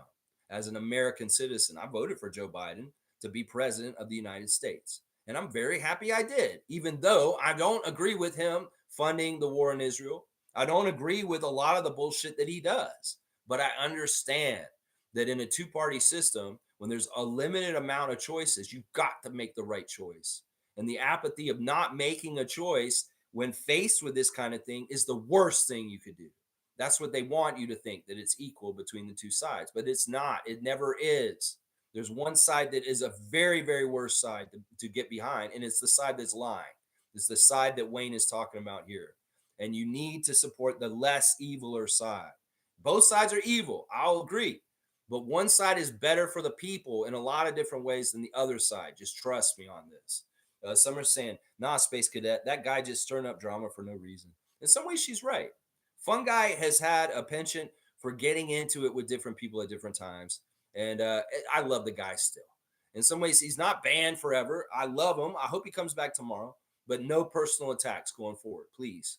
Mugabe is saying we will be missing Pascal when they trade him. Of course. I feel like we miss OG in some ways right now already. We miss Kyle Lowry. We miss Kawhi Leonard. We miss DeMar DeRozan. We miss all these guys afterwards. I miss Jonas Valanciunas. Of course, we're going to miss him. Seymour saying, it's dark as fuck here. Why does it look so bright over there? My morning is hitting different this morning, Raptors Freaks. Mugabe, do you want him to go where to I want him to stay? All right, you're talking about with Pascal. And Masai can get Alex Sarr. Oh my God. Oh yeah, I forgot to go look at him. I'm gonna look at him right now because I was supposed to look at him yesterday, but it totally slipped my mind. So I'm gonna go look at him right now. We're gonna look at him and I'm gonna give you a live reaction of Alexandra Sarr. He was born in April 26, 2005. He's a French professional basketball player. He's 7'1". He weighs 217 pounds. He's been playing in Australia for the Perth Wildcats recently. Let's see. All right, I need to look at him in the actual clip. That's the next thing to do. All right, we know his height. Let's see what he looks like on the court. Let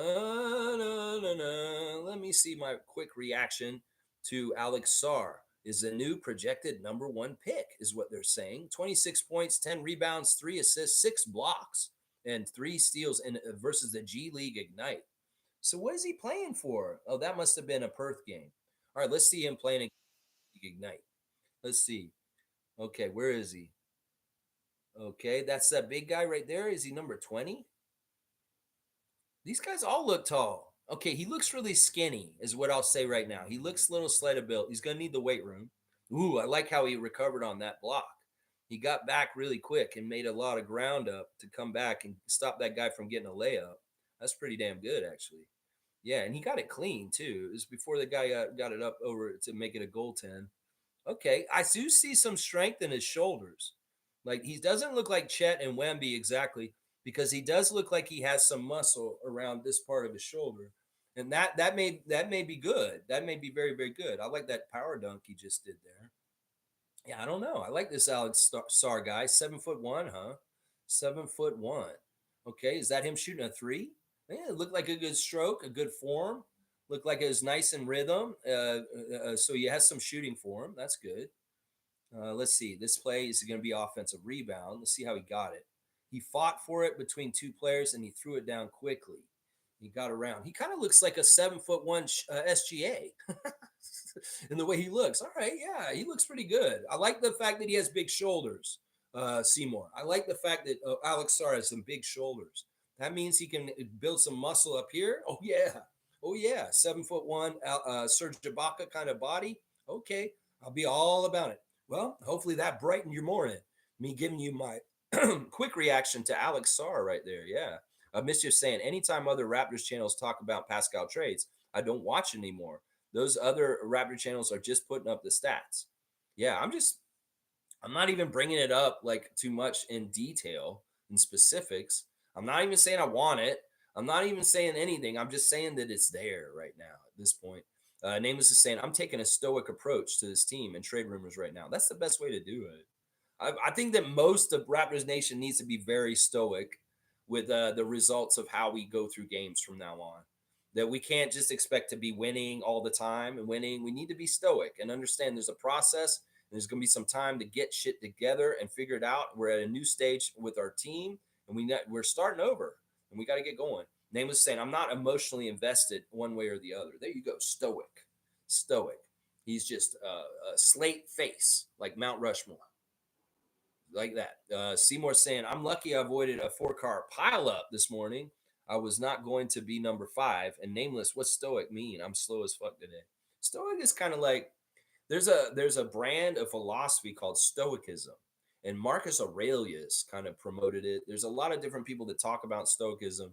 It's a tool to use in your life where you are emotionally unaffected by things. That you're very like calm and cool and collected as you take in information as it comes to you, and you review it intelligently.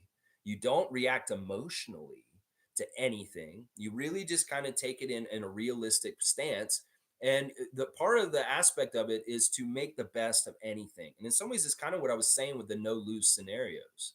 You can be stoic, like Nameless is being, and accept the Raptors on the terms that the Raptors are without inferring any like things that you want for the Raptors to be. That's being stoic, is allowing them to just be who they are and allowing them to go through what they got to go through. And you don't get caught up in the emotions of it. You kind of just kind of are an observer, and you kind of see what's happening with them, and you care about them. None of that changes, but you're also becoming emotionally detached to a degree so that you can watch it in a realistic way, but also where you're not getting caught up in how you feel about it so much. So it's a philosophy of how to carry your life. You can study Stoicism, and you probably learn a lot from it that can help you to be happier in some ways. Yeah, there you go. There you go. So Seymour, there you go. There's a little lesson on Stoic, what it means. And I encourage people to study Marcus Aurelius and some of the teachings from that. Carlos saying Stoic is being ruled by logic rather than emotion. Yeah, Carlo just gave you the cliff notes. Pretty much what I just said. I kind of went out and it's told a little bit more fleshed out on it. But we're gonna give Carlo a dunk for being helpful and teaching also. Yeah, I like that. Let's see. Thank you from Seymour. There you go. And Cowboy saying word of the day, stoic. Yeah, I like it. It's a way that Raptors Nation needs to be more of. We need more stoicism in Raptors Nation. That's for sure. Carlos saying I love what Chev said about RJ and IQ, that they don't hold Celtics on pedestal and battle them on equal ground. Yeah, nobody should be treated like that from our team. Nobody. We should be looking at all of them as equals, looking at them eye to eye and trying to beat their ass. In some ways, Nick talked about this all the time when he was our coach. That I want our guys to be able to look them eye to the eye and like say we're equal and we're going to fight y'all for the whole game, even if the standings don't say that. That's the way we've got to be every single night, even if we're ridiculously crazy on the Kool-Aid thinking that we have a chance against teams. We have to go in there and just be that crazy ass little dog that will go into a big dog fight and give it our best. And who knows, maybe Scrappy Doo will win against Scooby Doo on a certain day. Yeah, maybe they will. That's right. Alley oop to Mischief. All right, we'll give an alley oop to Mischief. The mischief of things. Let's see, where's it? Mischief on my list. There's Mischief getting their third dunk of 2024. All right, let's see. Carlos saying they don't. Oh yeah, we read that. Nameless is laughing at Seymour. Jimmy's saying yes, it would be that same if they did that for Kyle. It would be the same for you if Dennis did that with Kyle. You would feel the same way if it was switched out and it was the Heat and it was Kyle. You'd be pissed off for that too. Okay, Jimmy, at least you're consistent, and I love it. I love it. In some ways, you know what? I'm giving you a dunk for being pissed about this. I know I'm standing up against you for this for Dennis, but in some ways, I really do appreciate your total fandom that is so cutthroat that you're like pissed at him for this. In some ways, I really do respect it a lot. It's just I gotta stand up for Dennis. I just have to. Nobody else is gonna do it. I'm gonna do it. I'll do it here, just because somebody's got to stand up for Dennis. Somebody's got to. Let's see. Let's see. Cowboys saying what road, Seymour? And Jimmy saying people are just soft nowadays. In some ways, that's true, but it also, you know what? It's part of becoming more civilized. In some ways, yeah, we could say probably people would say we're more soft every single generation as it gets older. And we've got to realize people came from medieval times and dark ages and dying of dysentery at like 28. You know, life has gotten easier as civilization has civilized and gone further with medical, endeavors and innovations. We live longer, and in some ways, we afford a cushier life because we have modern sciences and different things that help us and make our lives easier. We're not out there churning butter every morning. And in some ways, yeah, we're softer as people, but because civilization is this way. And in some ways, you know what? It's not a bad thing. People can be more accommodating and understanding of each other in different ways. That's good. Now, in some ways, people are more sensitive about things and maybe being a little too Karen about certain things. I get it. I get it. We're too soft and maybe too overbearing on certain things. I don't know. In every case, I'm for freedom. And if people want to be having an easier life and people are a little bit more soft at this point, well, that's just the way it is. That's just the way it is. In some ways, it'll all even itself out in the end. Watch. Cowboys saying, glad you made it out. Drive slow. And Seymour saying, on Deerfoot Highway and Blackfoot exit. Those sound like Alberta terms. I don't know if we got a Deerfoot Highway here and a Blackfoot exit here. You're heading south to Pygon Trail. All right. That's right. I want to hear these shout outs, Matt Devlin. 3-pointer from Pygon Trail. 3-pointer from the Blackfoot exit at Deerfoot Highway. Carlos saying it's funny how a lot of fans worry about financials. It's not your money, and Bobby is a salary cap specialist. That's awesome. I love that comment by Carlos. It's like, yeah, what are you fucking accountants?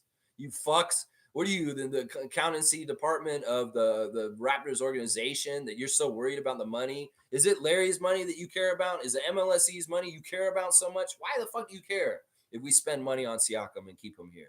He's worth the money. He's worth that money. That's right. I love that, Carlo. I love that you said that all you fans worry about financials. I know it's hilarious. It's hilarious. What are you? It's not your money coming out of your pocket. Come on now. Jimmy's saying all love to you, Lex. All love to you, Jimmy. That's right. Nameless is saying Deerfoot Highway on Blackfoot exit next to Paleface Trail. Wait a second, Nameless. Whoa, Pale Poppy. No, you ain't doing that. You ain't doing that. Seymour saying from Memorial to Glenmore backed up, yo. Man, we're getting the traffic report for Calgary, Alberta, Canada right now. We're getting the traffic report. It is backed up from Memorial to Glenmore. Backed up. You might want to find another route down the provincial road because Memorial is backed up to Glenmore. We're in the traffic chopper in Alberta. Cowboys laughing at Nameless. Shit, be careful, bro. Yeah, be careful, Seymour. Yeah, Nameless is saying Pygon Trail. I was so close. Oh my gosh. All right, let's see. Always 100%. Fiercely saying yes, Space Cadet. Precious's name is getting out there and not in a good way, Lex. I know you are eager to see his progress and potential, but I'm afraid time is running out for him. Yeah, Knicks fan really turned on Precious quick. I wouldn't have predicted this. I would have predicted them to turn on Malachi quicker than this, but it's Precious. They're upset with Precious. They really hate Precious. There's one guy, this Knicks freak, made his channel, and he said, I hate Precious. I don't want to watch Precious play basketball anymore. He's so bad at it. It makes me hurt me to watch him play basketball. Oh my gosh. Talk about over dramatic. Talk about over dramatic. Listen, I'm going to stand for Pat Precious still, even though he's on the Knicks and he's doing a little bit of what he was doing for us on that team still. This kid is a stud. He's going to be good. Y'all go ahead and give up on him too soon. Send him somewhere else. Send him to a shitty team. And watch, he'll go there and he'll start becoming a 20-point scorer.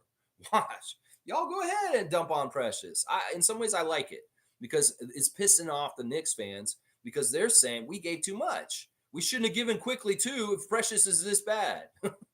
That's what they're saying now. It's hilarious. It is what it is. I hope if they do anything with Precious, he goes to a better situation where he's better liked and he has a chance to be nurtured and grow properly as a player. And I don't think New York is that place. No, I don't. Especially with the way they turned on them within 3 weeks of being there. They've turned on Precious Achiuwa already in New York City. And he's from there. They turn on their own. I would never do this to RJ Barrett. And any Raptors fans thinking about doing this to RJ, talking shit about his shooting and all this kind of stuff, hold your tongue.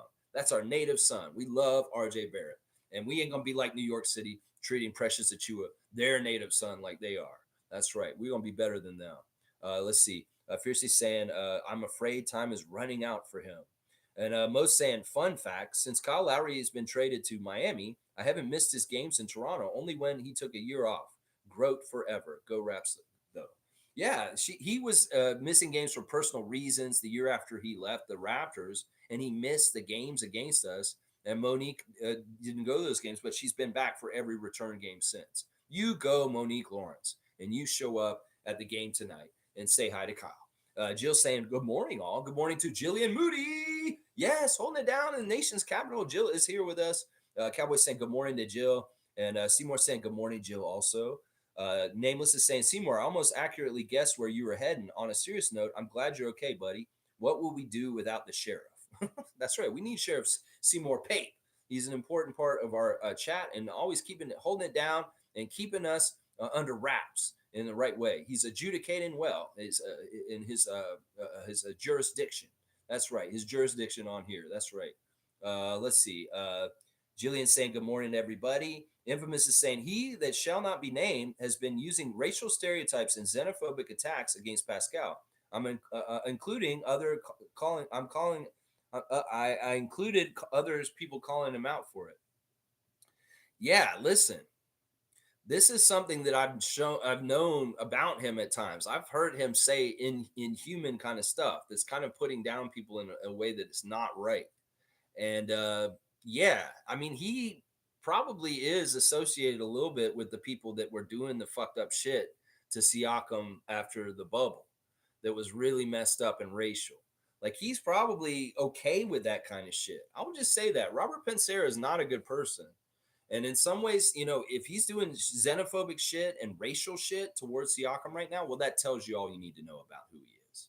That tells you all you need to know. And I'm surprised he doesn't push people away. Yes, Jillian, politics here. We talk politics here all the time. Throughout the whole history of this channel, I've talked about the war in Ukraine. I've talked about abortion rights. I've talked about every single political thing, guns. I talk about everything on this channel. I am not afraid to talk about politics because I truly believe that there's no place that we can afford not to talk about politics. And that people saying you shouldn't talk politics is people trying to control shit and tell you not talk about it and communicate about it. So it's very important to me. And I do talk a lot of politics on this channel. You haven't noticed that? I'll go off on Doug Ford every day if I want to. I will. I will. Seymour saying alley oop for a nameless. You want an alley oop for him because he's worried about you and he's also looking out for you. He's saying, "Man, what would we be without the sheriff?" All right, we can do that. One hand washes the other. I get it. I get it. 4 dunks for nameless in 2024. Let's see. Fiercely saying, Lex, I got a pop up on YouTube asking if your videos are good recommendation. I clicked on the smiley face and chose informative, useful, and entertaining as reasons. Salute. Fiercely, thank you so much. Oh my gosh, that's a big compliment to me because in some ways you need to tell the algorithm what you're getting here. And those are great descriptive words. Thank you. I'm touched. I am touched, and I appreciate that. I really do. Nameless has got the big muscles out. Cowboy saying alley oop to Fiercey. All right, yeah, that's really nice of her to give me a good review, and I will fulfill Cowboy's request, and she gets her 9th dunk of the year so far. Let's see. Cowboys saying everyone slam dunk the like button for the best Raptors content on the planet. I appreciate that, Bradley. And Jill saying YouTube asked me too if I recommended this channel. I believe I clicked useful, informative, entertaining, and novel. Well, there you go. I don't know if there's many channels exactly like me. I mean, I know there's a lot of fan channels around NBA stuff for each team, but I don't know if there's one exactly like me. That's for sure. There's a certain combination. Fiercey's, yes, thank you, Fiercey and Jill. You guys are awesome. Thank you. You want to give an alley oop to Jill for it too? All right, we're going to do that too. Jillian's got her 9th dunk of the year also. There you go. Bam. Thank you, Cowboy. Paul B is here. Good to see Paul B holding it down in the Wisconsin. The Wisconsin. Is your mic level a lot lower than usual today? I really got to crank my volume to hear you. I don't know. Maybe is there a problem with my volume? I don't think so. I don't know what it is. I don't know if I can actually adjust the volume on it. I think it's the volume for my headset that I can adjust, but I don't know, Paul. If it is like that, you got to just crank it up, I guess. I don't know. I'm gonna tinker with it some more and try and figure it out. In some ways, I can see the volume for my headphones. I just turned it up, but I don't know. I don't know how to control that. Let's see. Wayne saying confidence is Darko's biggest challenge to instill in a few of our players. Jonte can shoot the ball, and Darko's encouraging him to shoot when it's there. The center position has to produce points. I think all of our positions have to produce points at this point. Like that's just a part of the formula. We need everybody to be scoring and helping as much as possible. There's only a couple guys that are scoreless or not doing very well, like Thad and one other guy. That's fine. But with RJ, Emmanuel, Pascal, Scotty, Chris, Gary, all the main Dennis, these guys all need to be contributing and scoring for us. Jonte, they all need to. We need all hands on deck. And that's what Darko said in interviews this year. It's like, we need everybody to help us to be able to win. So no dead wood. Everybody's got to score. And part of the reason why we've lost a couple of these games recently, we've had dead wood. We've had players that have got goose eggs, players that have not been looking to score as much as they should. They've not been aggressive enough. And we need to fix this. And I agree with this. They got to trust Jonte in his 3-point shot and get it to him so he can hit it within rhythm and step into it. He's got that nice he's got a low arc, which isn't totally good, but he's got that nice release that is pretty good. It's like a Bill Laimbeer release from way back. Bill Laimbeer used to shoot threes as a center, one of the first ever to do it, way back. Except he kind of lofted it like this, but he's kind of ahead like that is the way Jonte shoots it. Let's see. Nameless is saying stoic. I'm like a rock in a riverbed. The water just streams right over. That's a really good analogy for what being stoic is. You're just a rock in the water, and the water streams over you, and you're just the rock. That's right. That's right. That's right. Cowboys saying anytime, darling. Randolph saying, Lex, I have a greater respect for you, bro, for that statement about how you voted. That's how I will vote myself. Thank you. Yeah, I feel like in some ways they want us to be apathetic. They want us to feel like we can't make a difference. And that's why they tell us, well, you make it seem like your vote doesn't count. It always counts. And when they make you believe that it doesn't matter if you vote or not, they won. So that's the big, huge problem here in Toronto. As far as like the mayor's race, the premier's race, people just didn't vote because they didn't feel like it mattered. Well, it did. And Doug Ford won the premier. He didn't actually win it. He cheated to get it, first of all. And then, Olivia Chow mattered. People voted for her and it mattered coming down there. So I always say, take advantage of your right to vote. It's so important. Even if you feel like it's frivolous and it doesn't actually do anything, it does. Exercise it and exercise it regularly. Every single chance you get. Every single chance you get. Blessings to you, Randolph Phillips. Blessings to you. Jill saying, Lex, most major media last night bringing up a possible Pascal trade ended up being specutainment. I like that word, specutainment. Specutainment. That's actually really apropos. I like it. After all my research, the source of it all at The Athletic didn't even have his own source. Jill, holy crap, she's doing the hard copy. Dun, dun, dun, dun, dun. She's going in there and like finding the dirt. She's Geraldo Rivera and this shit. She went in there and looked for the sources. She went to the source and she didn't find nothing. Okay, Jill, I love this. If you want to be the debunker, we'll call you the funky debunker. And you could go in there and do the research and come back and tell us what you find at the end of the source. The source was not there. Okay, Jill, I like this. She's saying specutainment.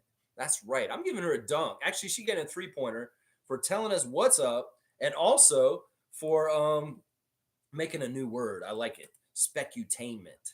I like that. That's pretty good. Seymour saying we need Alex Sarr. Yeah, I didn't. I was very impressed with what I saw with that kid. He looks pretty good. Cowboy saying, who starts tonight? What's your thoughts? Okay, so there's no Yako, but it seems like everybody else will be there. So we'll have Emmanuel, RJ, Scotty, and Pascal. And maybe they start Jonte again. I don't know. It's going to be against Bam. Bam Adebayo and Highsmith and Duncan Robinson, people like that. I think they might start Jonte again just to try and build off of the first game where he started and got in foul trouble. Maybe it's the kind of thing where Darko says, Jonte, you're going to start again tonight, but you need to really watch your fouls tonight. Please, please try and watch your foul count. And you can stay in as long as you don't get fouls. That's probably what's going to happen. He'll start Jonte again. There's a possibility that he starts Thad again. But those are really the only two I could see him starting. I don't see him going small and starting Gary or something like that. I see him probably just going to start Jonte again, is what I'm thinking. Yeah. Let's see. Mugabe saying Deer Toot is in Calgary, Alberta. Deer Toot. Oh, you're really appealing to the 5-year-old in me, Mugarbe. Deer toot. All right, that's a good one for Matt Devlin to say. Grady Dick from Deer Toot for 3. Deer Toot, Alberta. Oh my gosh, Deer Toot, Alberta. Wow, that's wild. Carlos saying, yeah, let's worry about our taxes and not MLSE money. Yeah, don't worry about the financials. Let's worry about what this corrupt ass Ontario government is doing with our money. Holding on to it, hoarding it, saying they got a surplus while hospitals are like, people are dying and the teachers don't have any supplies and they're not getting any funding. And this guy's bragging about having a surplus. He's taking our taxpayer money, sitting on it like a pile of money, like Smog on Lord of the Rings.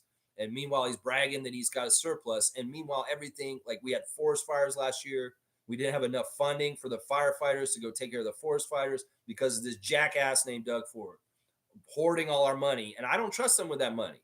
And for all I know, he could be looking at that money like Donald Trump does as his own. And he's doing his own personal projects with this shit.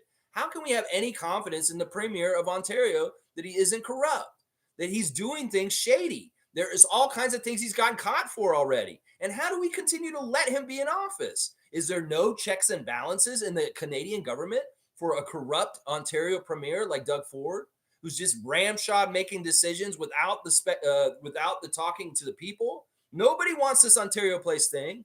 Nobody wants this Science Center stuff. And now he wants to funnel money to a corporation that is owned by the United States, a Staples company, by putting all the Service Ontario kiosks inside of a corporate company that you put it in the back and you have to walk through to the back and see all the products because he's probably getting a kickback from Staples. He's going to put Service Canada, Service Ontario kiosks in a Staples store. He is so corrupt and we need to get him the fuck out of here. I'm telling you, man. Yeah. Cowboy's saying, I'm going to check him out today, Seymour. I was thinking if Coloco was healthy, we wouldn't have to go through all these trades. Nah, I think we'd still do it even if Coloco. It's more the timeline of Siakam and OG's contracts that are dictating this kind of shit. Jill saying Edmonton, Rabbit Hill, and Saddleback Road. Wow, we're really getting on these places. Matt Devlin, I hope you're watching and writing them down. Writing them down. Next time, we'll know. We will know that Matt Devlin is listening to us if he does a call from Saddleback Road. It's like, 3-pointer for Gary Trent from Saddleback Road in Calgary, Alberta. If we hear any of these specific names like Deer Toot, we're going to know he's watching us. That'll be our signal. Matt, that's your secret signal to the Raptor Freak family. If you say any of these crazy out-of-pocket Calgary, Alberta places for your call at any point, we're going to be like, yeah, he was watching. Deer Toot? Why would he say Deer Toot? He wouldn't have said Deer Toot if McGarvey hadn't brought it up. Deer Toot, that's right. Nameless is saying, I will always love Pascal Siakam regardless. Okay, Whitney Houston. And I will always love you. Oh, stop singing, Lex. Trevor saying, Lex, I've been here for 1 year now watching and listening to your Raptors content. I love what you do, my brother.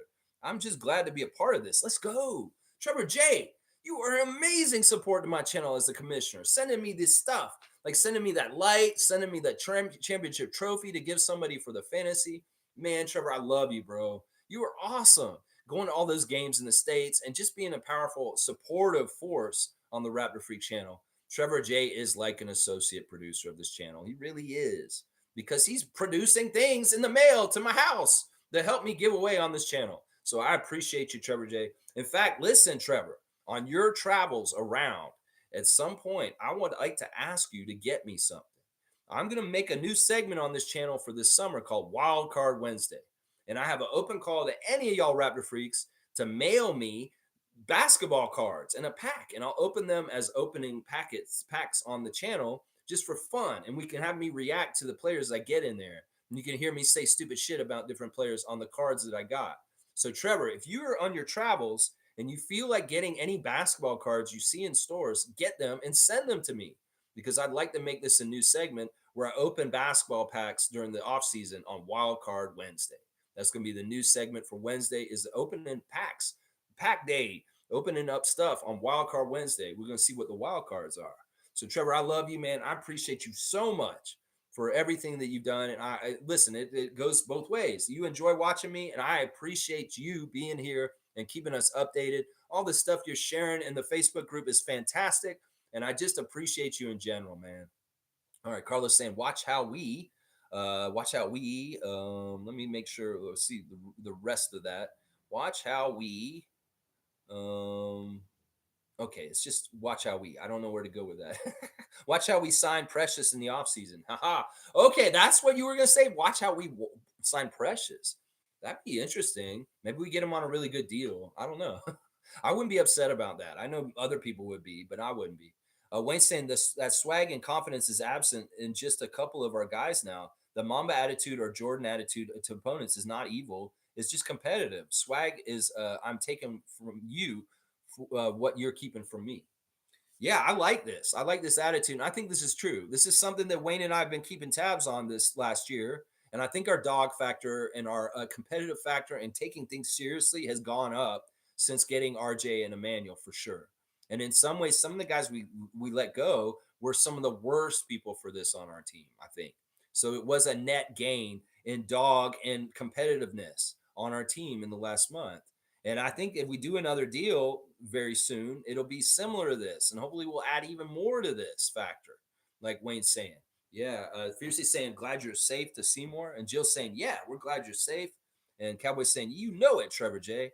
Let's see. Milbester saying, Lex, I'll tell you this. As a New Yorker, I don't boo our players for all New York sports teams, but the New York sports fans are impatient and they will boo a player if on a long slump. Yeah, y'all turned on Precious quick. Yeah, you did. You're very, very impatient. And you know what? We have these kind of problems in our fan nation also. I can tell you're a good supportive fan, Milbester. Respect. Respect. You are a Knicks freak. And you are the right kind of fan, a positive fan for the New York Knicks. And more fans should be like you in all nations. They definitely should. Carlos saying good morning to Jill. Cowboys saying that would be funny, Carlo JS. Imagine Spicy P gets traded and then he signs with us in the offseason. That's what some people are trying to say. It might happen. It might happen. Wayne saying just once on Precious, Pat Riley, Nick Nurse, and now Darko all gave up. I appreciate his athleticism, but he's not a basketball hooper. Better than the below average, but not on his level. You know, a lot of people are saying that. Like Miami wouldn't give up on a player like that. But you guys got to understand the reason why Miami traded him to us is that's who Masai wanted. In some ways, he doesn't do that deal for just Goran Dragic. He had to go and see if he could get something out of Precious. I think it's interesting that we gave up on him now, but I feel like it's the same thing. Y'all are not understanding that Precious has promise, and there is something to him more than what he is right now. And that, you know, people can diss like him getting traded from Miami and now getting traded from Toronto and meaning that he's just a waste, but that's not true. There's a potential with him that is traded each time. And we just traded that potential and passed it all along to the New York Knicks. And in some ways, the Knicks fans that hate Precious right now may not hate him in 6 months from now. We'll have to see. A lot could happen this offseason. He could be on a totally different team this summer. But I'm just saying, it could happen really quickly where Precious gets better and all of a sudden people love him like a lot very quickly. I could see that. Let's see. Jill saying, good morning, Carlo. I hear you, Lex. And Kevin's saying, should we trade or sign Gary Trent to an extension? I don't want Gary on this team necessarily. In some ways, he's loyal and I love him in certain ways, but in some ways, his inconsistency and just the fact that he's going to be asking for some money that may not be worth him, that I'm not, I don't know. In some ways, he's the one I'm the most sheepish on about keeping right now. Jill saying, Lex, what do you think of Tijani Saloom, who Masai was observing play? I don't know. I could go watch him too, I guess, but I only got 7 minutes. So I'm going to wrap up and finish up, but I'll go look at him after this. Maybe I'll do a live reaction to him tomorrow. Mugabe's saying, Lex, there's only two YouTube channels, Raptor channels I listen to, and it's you and Chef. Even though I disagree with you sometimes, I love this channel. Boom. There you go, Mugabe. That's right. We have the right to disagree with each other. There ain't nothing wrong with it. If you don't agree with me all the time, that's fine. I have no problem with it, especially if it's basketball or politics. That's not, I just speak my mind, and you don't have to think the exact same thing as me. That's important. I think too many people are that way these days, where they don't want to be friends. They don't want to be around people that don't agree with them 100%. That's ridiculous.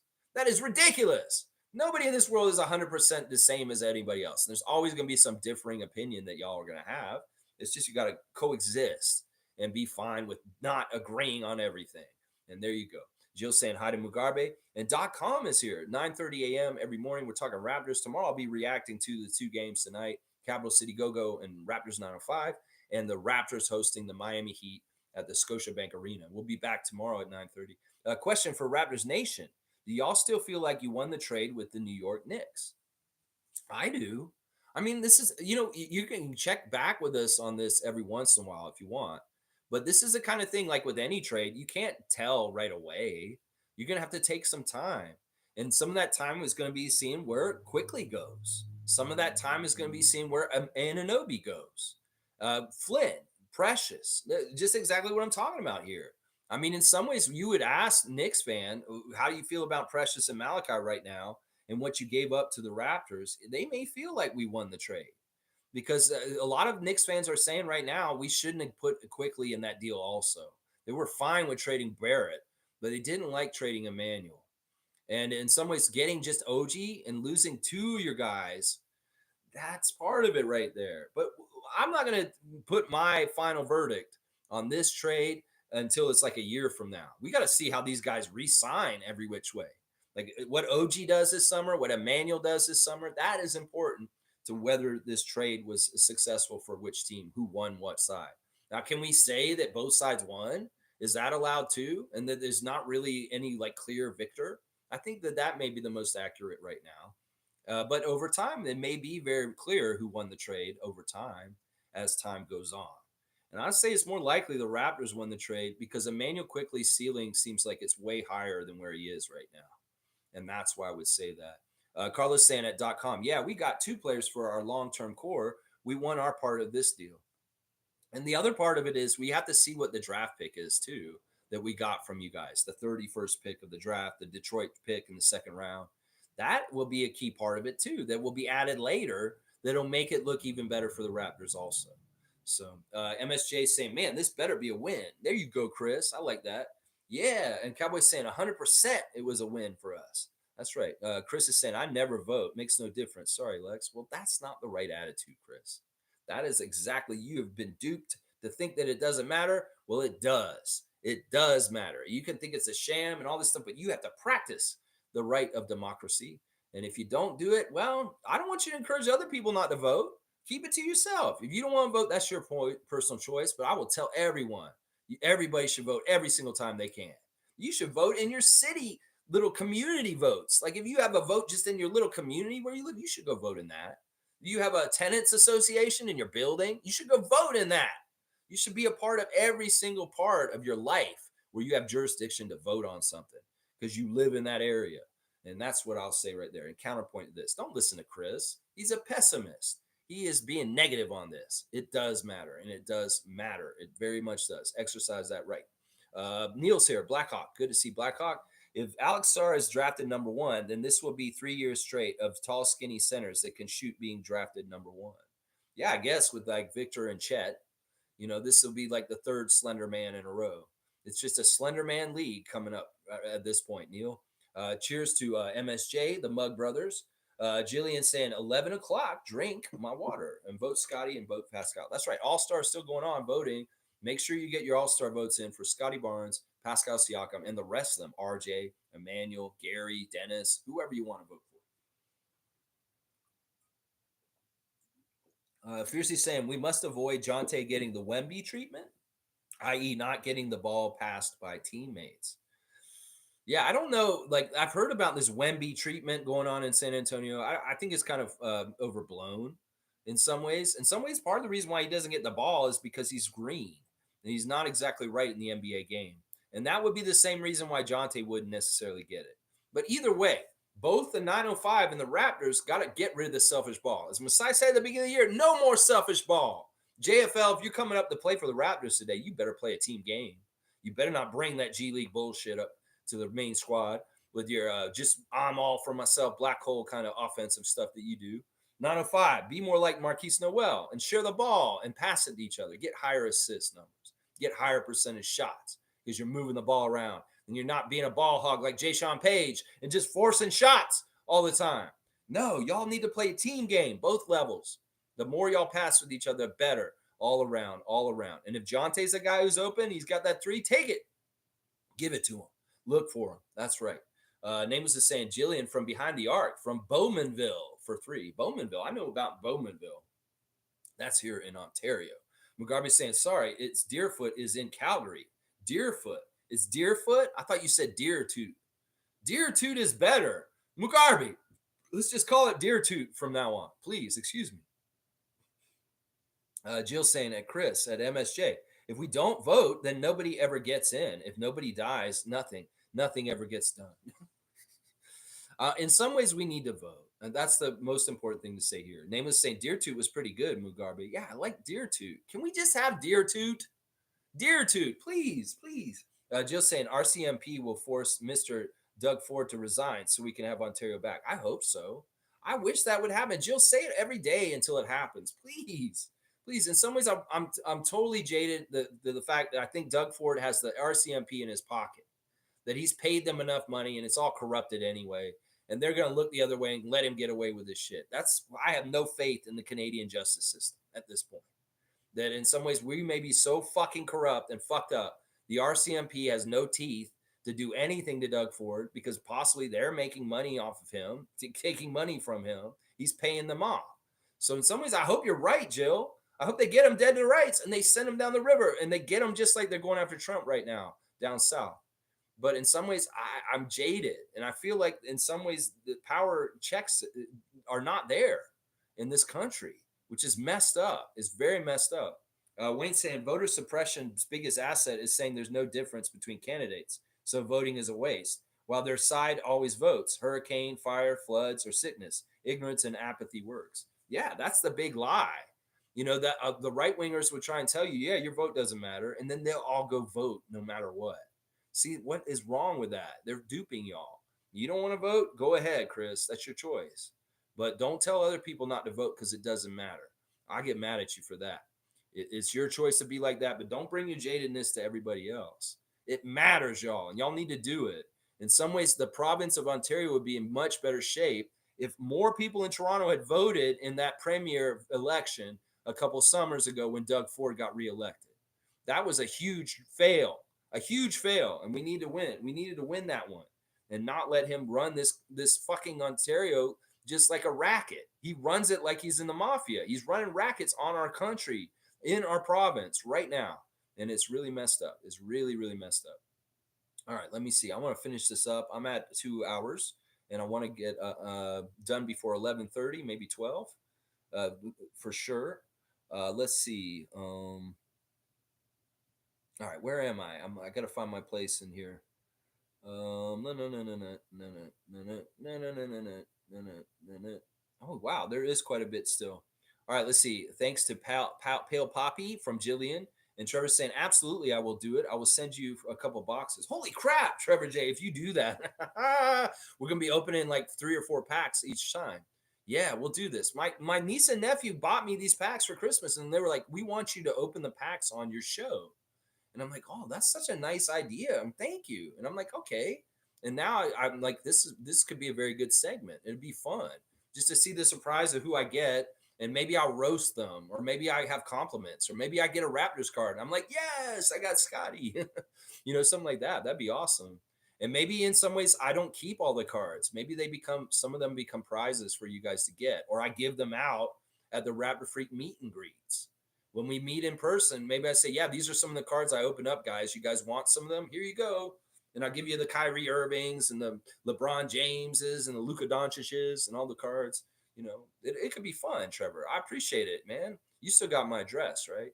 Mo's saying, W stream, W vibes, keep at it always, Lex. Good times. Go Raptors today. Stream was everywhere. Let's try and climb. Please, guys. Let's try and climb. Please hit first. And we haven't been great with that. But if listen, I hope they come out and they hit first and they get the lead right away. Mo, you go down there and have a blast. Always great that you're down in the building. You see your people love you. And always got good pictures. And you thanking all the right people down there, Tangerine, and different people around the arena that have helped you with your career. I love it, Mo. I see your posts on Facebook, and I just love your journey. I just love your journey so much. You're such a great story. And such a great person, and just such a great fan. Paul's saying, let's beat the Heat tonight. Need those threes to fall. That's right, Paul B. That's right. That's the wish out of Wisconsin. Let's get those threes to fall. And Monique's got my cutoff. And Nameless saying Kaminga may be a bit of a loose cannon, but maybe that's another dog on the leash. I don't want Kaminga. Jill saying, get Precious back. He's gone. We need those monies to go to other players. Well, who knows? Strange things can happen. I don't think it's likely that he'll come back. Kevin saying, I will take Kaminga and Moody over the Indiana Pacers deal any day. So he likes what the Warriors are often better, Moody and Kaminga. I know Jill likes the Moody idea. I know that she does. Blackhawk saying, Staples rep, sir, you need to fill out this form to get your license renewed. Citizen, can I use your pen? Staples rep, pens are in aisle 3 for $4.99 and up. That's hilarious. You're getting a 3-pointer, Blackhawk. That's hilarious. I love that little riff right there. You just got a 3-pointer, Neil. That is awesome. That's so funny. And I could see that happening in real life. Like they I could see that totally happening.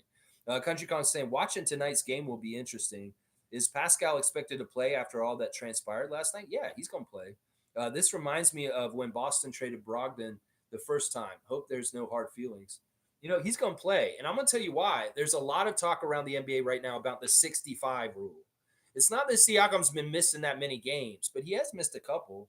But it is really encouraged the players to make the games because the accolades don't come if you don't play 65 games. And Embiid, in some ways, is going to be in trouble for this by the end of the year. Watch. But Pascal is trying to make as many games as possible because it's just like everybody else in the league. They have this new rule that if you don't get a certain amount of games played, and he has to think about, well, if I'm not healthy near the end of the season, I might not make the mark. So they want to bank games in as much as possible. If they miss games, they really don't want to, especially if they're a top tier player like Siakam, who can be in the competition for the postseason awards. So Siakam's going to play tonight, trust me. And every single game that he can physically play, he will play because of that new NBA rule. And in some ways, I like that. I really do like that. Seymour saying, Lex, it's pronounced as Pagon, as in Pagon Trail. Pagan. Okay, pagan. I was going to say pagan. Oh, pagan ceremony. Oh, they're out there burning something. Burning a big wooden rabbit. Midsummer. Pagan. Okay, Pagan Trail. All right, that's good to know. Milbester saying, when you come from New York and knowing the Yankees are the Montreal Canadiens in terms of most championships and prestige of MLB.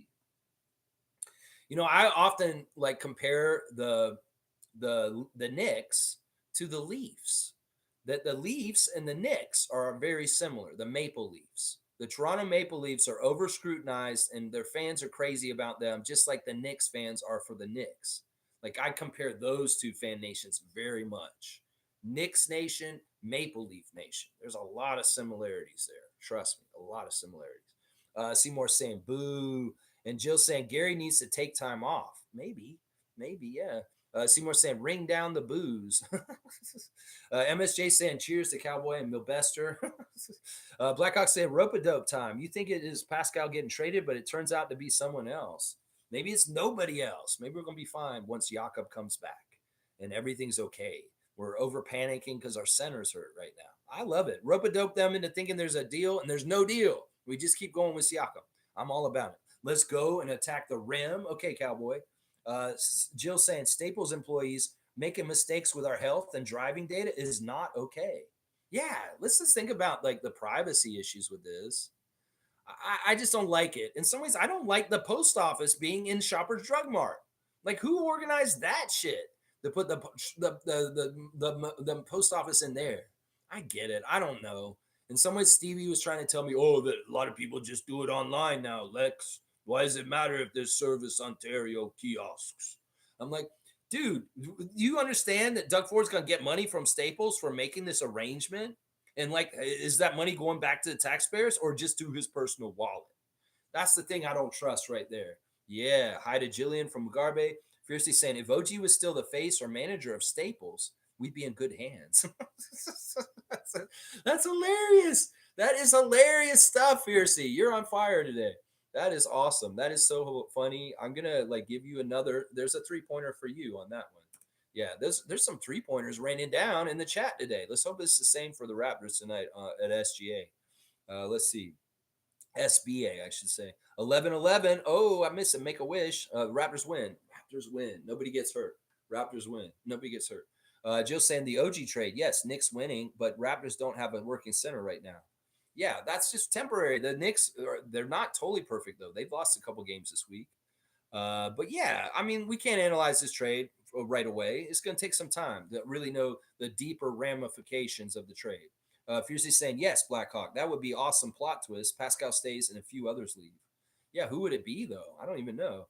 Mobester saying, Knicks are trying to fill the gap that quickly gave us, and they're trying to find that replacement guard, but McBride is getting better and playing well lately. They blew the fourth quarter lead to the Magic. Yeah. I saw that y'all lost the Magic.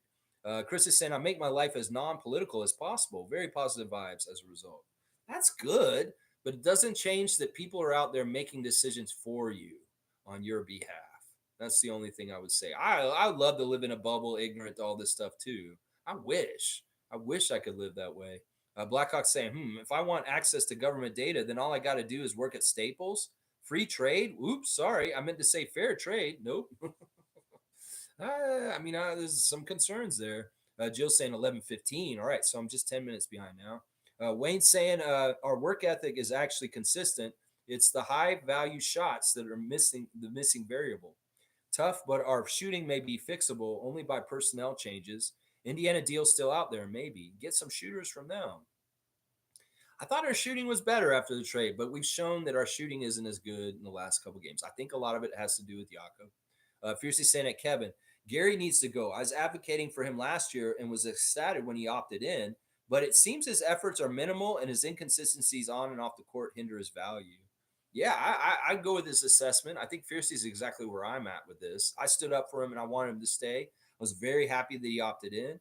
But at this point, this year's been a disaster for him. Fiercely saying, hence affecting the team as a whole. Yeah, he has hurt us. He's definitely hurt us because he has not made shots, and we've lost a lot of games where we could have definitely needed the regular Gary, the right Gary, the type of Gary that's important. Let's see. Blackhawk saying, yep, Fiercely Pascal stays and Gary's packaged with that to free up salary. That may be the swerve you're talking about. Okay, I can get behind that. Jill saying, Chris, Lex will give you a 3-pointer if you vote. Chris, yeah, maybe. Yeah, he's at least vote for All-Stars, Chris. How about that? I'll make that deal with you. You don't have to vote politically, but vote for Scotty Barnes. At least do that, MSJ, please. And he's saying, yeah, I'm not voting again for whatever. I'm not jaded. I just live here, living free here. Politics ain't for moi. All right, that's cool. That's your life. Keep it to yourself. In some ways, I don't want you rubbing off on people. I don't want you teaching the youth to be like you. It's the wrong way to be, is what I'm going to say. It's okay for you. It's okay for you, but we don't need like a dozen more of you running around like this. So in some ways, when people bring up voting, and the one guy who wants to say, well, I don't vote, it's not worth my time. It's a useless thing to do. I tell them to shut the fuck up because, okay, you can make that personal choice, but you don't need to influence other people to make them think that that's the right choice for them. So I would say that to you, Chris. That's fine. Keep your voting opinions to yourself. You know, you don't need to encourage other people not to vote because that's the wrong message. That's the wrong message. It can be fine for you personally, but I am not for apathetic people pushing apathy on other people in this situation. We need all hands on deck. We need all the votes for Scotty Barnes to get him All-Star right now. Come on now. Seymour saying, can we sign Biombo? We can, but we haven't. I don't know why. Jill saying, Scotty did say that confidence comes from seeing balls go through hoops. So yes, Wayne, we need high value shots or the confidence wanes fast. We can do it. That's what I'm saying. Bad shooting by Malachi and Gary and Precious and the earlier in the season was infectious, and it hurt our confidence. And people miss free throws. People miss open shots. It hurts our confidence. They need to make them to build the confidence. When they miss them, they hurt our confidence. It's that simple. So Raptors, make your shots. Make your shots. Neil saying Trump is the only stupid politician in history that expected to by telling his people not to vote. Duh. I don't understand that to completely Blackhawk. Is he telling people not to vote? Is that what Trump's saying?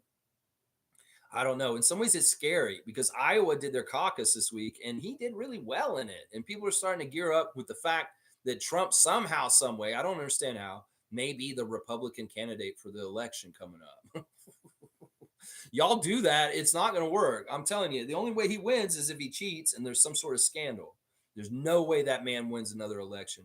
He didn't even win the first one. He cheated and got that one too. Fiercely saying, suggestion for you, Lex. If you have time, of course, on game day, post the game times for Raptors and Raptors 905 either in the comments after the stream or your community tab, I think. I'll just go over it like I did earlier. 7 o'clock start for 905 at Capital City Go-Go. 7:30 start for Raptors against Miami Heat at Scotiabank Arena. So 7 and 7:30 are the start times Eastern time. Wayne saying our problem is apart from Pascal. Other players have no value. Warriors deal is a dud. Buddy Hield, Nebhard, or Mathern are hoppers, and no drama really. Mathern is young and Canadian. He will adjust. Yeah, I like dealing with the Pacers more. I know somebody else said the Warriors are the one to go with. I mean, we'll have to see. We'll just have to see how it goes down. We'll have to see. The smoke's around the Pacers though right now. There's a lot of talk with the Raptors and the Pacers is what's going on. Jill's saying, okay, Chris, when someone acknowledges no voting means they cannot complain because people who made the effort won't want to listen. Just saying. This is a very true statement. If you don't vote, you don't have the right to complain, is what a lot of people say. Well, Chris is also saying he doesn't care and he doesn't want to complain. And that's part of it also. Mugabe is saying, Lex, you are wrong about the Leafs and Knicks. The Leaf fans are the worst in all of sports. Well, just apply what I'm saying. No, I'm just kidding. Knicks fans aren't that bad. I agree. Leaf fans are pretty bad. That's a guy living in Toronto who lives in the middle of them all. They're pretty bad. It really wasn't the fan nations I was comparing. It's more the place in the league and their standing and who they are. Now, he just said that the Yankees are like the Canadians with championships. And I get that. But I would say that, the Leafs have a lot of championships and the Knicks have a couple. But the way that their structure is, the way that it's toxic around their teams is very similar. That's what I will say. The way that the teams press in the city covers them, the way the fan nation is toxic around them is very similar. That was my comparison. But yeah, I'll agree with you when you said Leaf fans are the worst. I don't know if they're the worst in all sports, but they're pretty bad. Jill's saying Dennis, Scotty, Jakob, IQ, RJ, others have value in addition to Pascal, Wayne. Yeah, a lot of people wish that they would trade Dennis right now. A lot of people are on that. Chris is saying, yeah, not a problem. My idea is that one makes their own life, not relying on some politricker. I used to do NDP earlier in life, and yeah, it's all a big whatever to me now. It's all good, man. Well, if it doesn't matter to you when we talk politics and voting, don't add your 2 cents. If it doesn't matter to you, that's the difference there. That's what I would say. If it doesn't matter to you, then you shouldn't feel the need to say that you don't feel like you need to vote. Because in some ways, you're just excluding yourself from it altogether. Well, then exclude from the conversation when we bring it up. How about that? How about that? Yeah. Chris is saying, okay, wait, I do vote for All Star, though. See, he does vote. All right, let's see. Milbester's saying, don't be surprised for Knicks to make another trade before the February 15th deadline. Their wing streak got them tired. They have Rockets tonight. Should be able to win same way they killed Portland. Rockets are tougher than the Trailblazers. So don't expect easy. Let's just put it that way. I think y'all will make another trade. I think Randall might get traded. I could see that. Jill saying everything is politics. Even in this chat room, life is politics, man. Yeah. If you seriously, we can't afford to not be political at this point. Too much is happening too quickly, and everything is politics, like she's saying. And in some ways, you can be ambivalent and say, I don't want to pick a side. You don't want to do this, but that's a choice in itself. And in some ways, not choosing a side when there's some really bad side and really good side, that's a problem. If you have a false equivalency, say they're both bad. No, there is always a side that is much worse. And in some ways, we can't have people be in Switzerland and Sweden anymore. We need everybody to get involved and help. All hands on deck is what I would say. Yeah. Yeah. All right. 11:30. Smash the like button. I appreciate that. Blackhawks saying, make a t-shirt, Lex. You don't vote. Shut the fuck up. That'll fly off the shelves. I actually might do pretty good. That might actually, yeah. Blackhawks saying that Trump told people not to vote in the last election. That's right. The other thing about Trump, that part of the reason why he will not do well this time at all, is a lot of the people who liked him are dead. Yeah, they're dead because they didn't listen to COVID things and they died off. There's a lot less of these people around because of natural selection and just not paying attention to healthcare stuff and smart things and taking precautions. Well, a lot of these people, like their voter base, died off. more than like the other side, because the other side was smart, listened to science, took care of themselves, survived. And then there's a lot of Trump voters that die because of his misinformation. So that's part of it there. And then a lot of them woke up and realized he is a criminal, and they left him also. So they're in trouble. They don't have the base. The MAGA base isn't big enough, and the independents will not vote for Trump this time. So he has no chance in hell. So even if he wins the nomination, it'll be hilarious because he'll get his ass beat. Trust me, he will. Jill saying, prepare herb tea with lemon and honey. Yeah, I'll get that. I have that lemon and honey tea. It's really good. I'll probably get that after this. Wayne saying, Jill, we are not trading those players. Why didn't you mention Thad, Garrett, or Boucher? Please think. And she's saying Boucher having an off season, Garrett, Thad because they're barely played, though they are good. Either way, anybody's not safe unless they have a no trade clause because they just got traded, like RJ and Emmanuel. Most of the people on our team are could be traded. Yeah. Kevin's saying we can flip Boucher for a draft pick. He has some value to a contender. He does. That's true, what Kevin's saying. And Mobester's saying, what's your thoughts on Shaq in the Hall of Fame for Magic? Bulls fans booing Jerry Krause during his tribute with his wife there. That was embarrassing for NBA. Krause was the mastermind for Jordan. Well, let me break this all down. I think Shaq in the Hall of Fame for the Orlando Magic is fantastic. In some ways, I get it. He won a championship with the Lakers and with the Heat, but he didn't win with the Magic. But he wants to go in as the Magic in the Hall of Fame. That's fantastic. That was his first team. In a lot of ways, Orlando Magic Shaq is awesome. Now, is he going? No, he's not going to the Hall of Fame. They just retired his jersey, is what they did.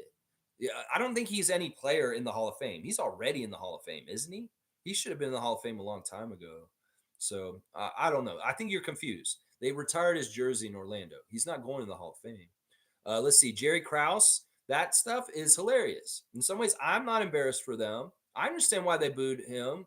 And even though he's dead and his wife was there, yeah, because he was an asshole. I was around at that time. I remember how much he was a fucking asshole to Michael Jordan and Scottie Pippen. They hated his ass.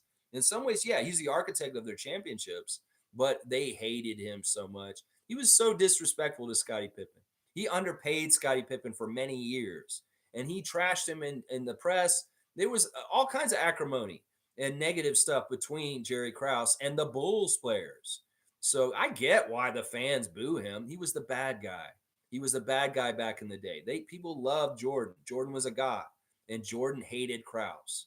And Pippen hated Krause, and they loved the players. And that's the whole reason why they booed him, even though he's dead. Even though, and yeah, he is an important part of why they did what they did. But they also hate him. It's in some ways kind of like James Dolan. It's a little bit like that. But he was very good at his job. He was a hard ass, and he was a problem. Jerry Reinsdorf was hated too. They hated him too, the owner. They hated the GM and the owner at that point. They loved their players. They loved the championships, but they hated the ownership and the front office. It's such a weird situation. Jill saying, yes, I do see that all three are tradable. Have a good day, all. Good day to you, Chris. And I'm sorry, man. I don't want to come down too hard on you. It's just that in this situation, in some ways, I say vote and don't try and teach people not to vote. Seriously, it's not a good look.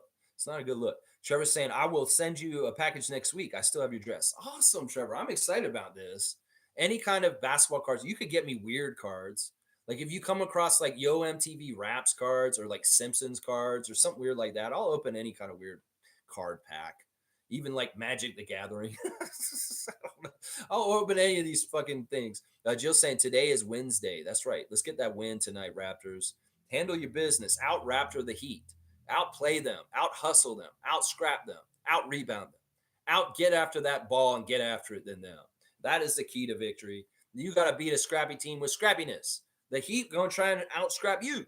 You got to out scrap them. So out scrap them. Emmanuel quickly. Run some circles around Kyle Lowry tonight. Show his old ass. He can't keep up with the quickly. Yeah, do that. That'd be great. RJ Barrett, go take that ball right to the chest of Bam Adebayo and just lay it up over him. Lay it up over his long arms because you can outstretch him and get him there quicker and bump him off a little bit. Ooh, that quick little lay-in. Ooh, do that. Yeah, Scotty, talk some trash with Jimmy Butler. Tell him how you feel about things tonight. And you are a face coming up in the league, and you're coming up. You're coming to take things. Yeah. Siakam. Let's get in the kitchen and cook. Cook, my man. Do some cooking. I'll go get that Siakam swirl today if it'll help you get in the kitchen. and start cooking that spicy food. Très magnifique. I want to see you cook the spicy food today, Siakam, with the spins and the cooking of the other players on the other team. Yes, this is what we want on the menu today. This is what we want on the menu today. That is right. That is right. Wayne saying not interested in trade talk, but nobody wants Boucher. Those guys without Pascal are not going anywhere. Boucher, Gary, et al. Are just thrown in. Bradley Beal had a no trade clause. Yeah, he actually showed up and played pretty good for Phoenix. But in some ways, it's like Kevin Durant. What are you doing there in Phoenix? Do you have a legitimate chance to win? I don't think you do. Cowboys saying later legs and freaks. Man, win, win, win, win, win. Tristan saying when Trump did tell people not to vote, he is clearly Republican frontrunner. Not to mention, he just broke Iowa's record by winning the most margin. Yeah, that's ridiculous. It just shows that people are inbred in Iowa and stupid, and they have a very low IQ. And some of it was the weather, and some of the ones that really cared about came in there, and a lot of people stayed home because the weather was really shitty for Iowa.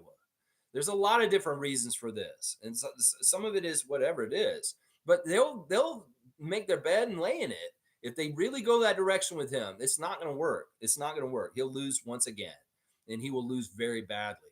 In some ways, they're screwed either way. The Republican Party is so messed up. The Democrats, this is like they're going to win. They're going to win. Trust me. If they don't win the next presidential election, this whole world's going to go to shit. Trust me.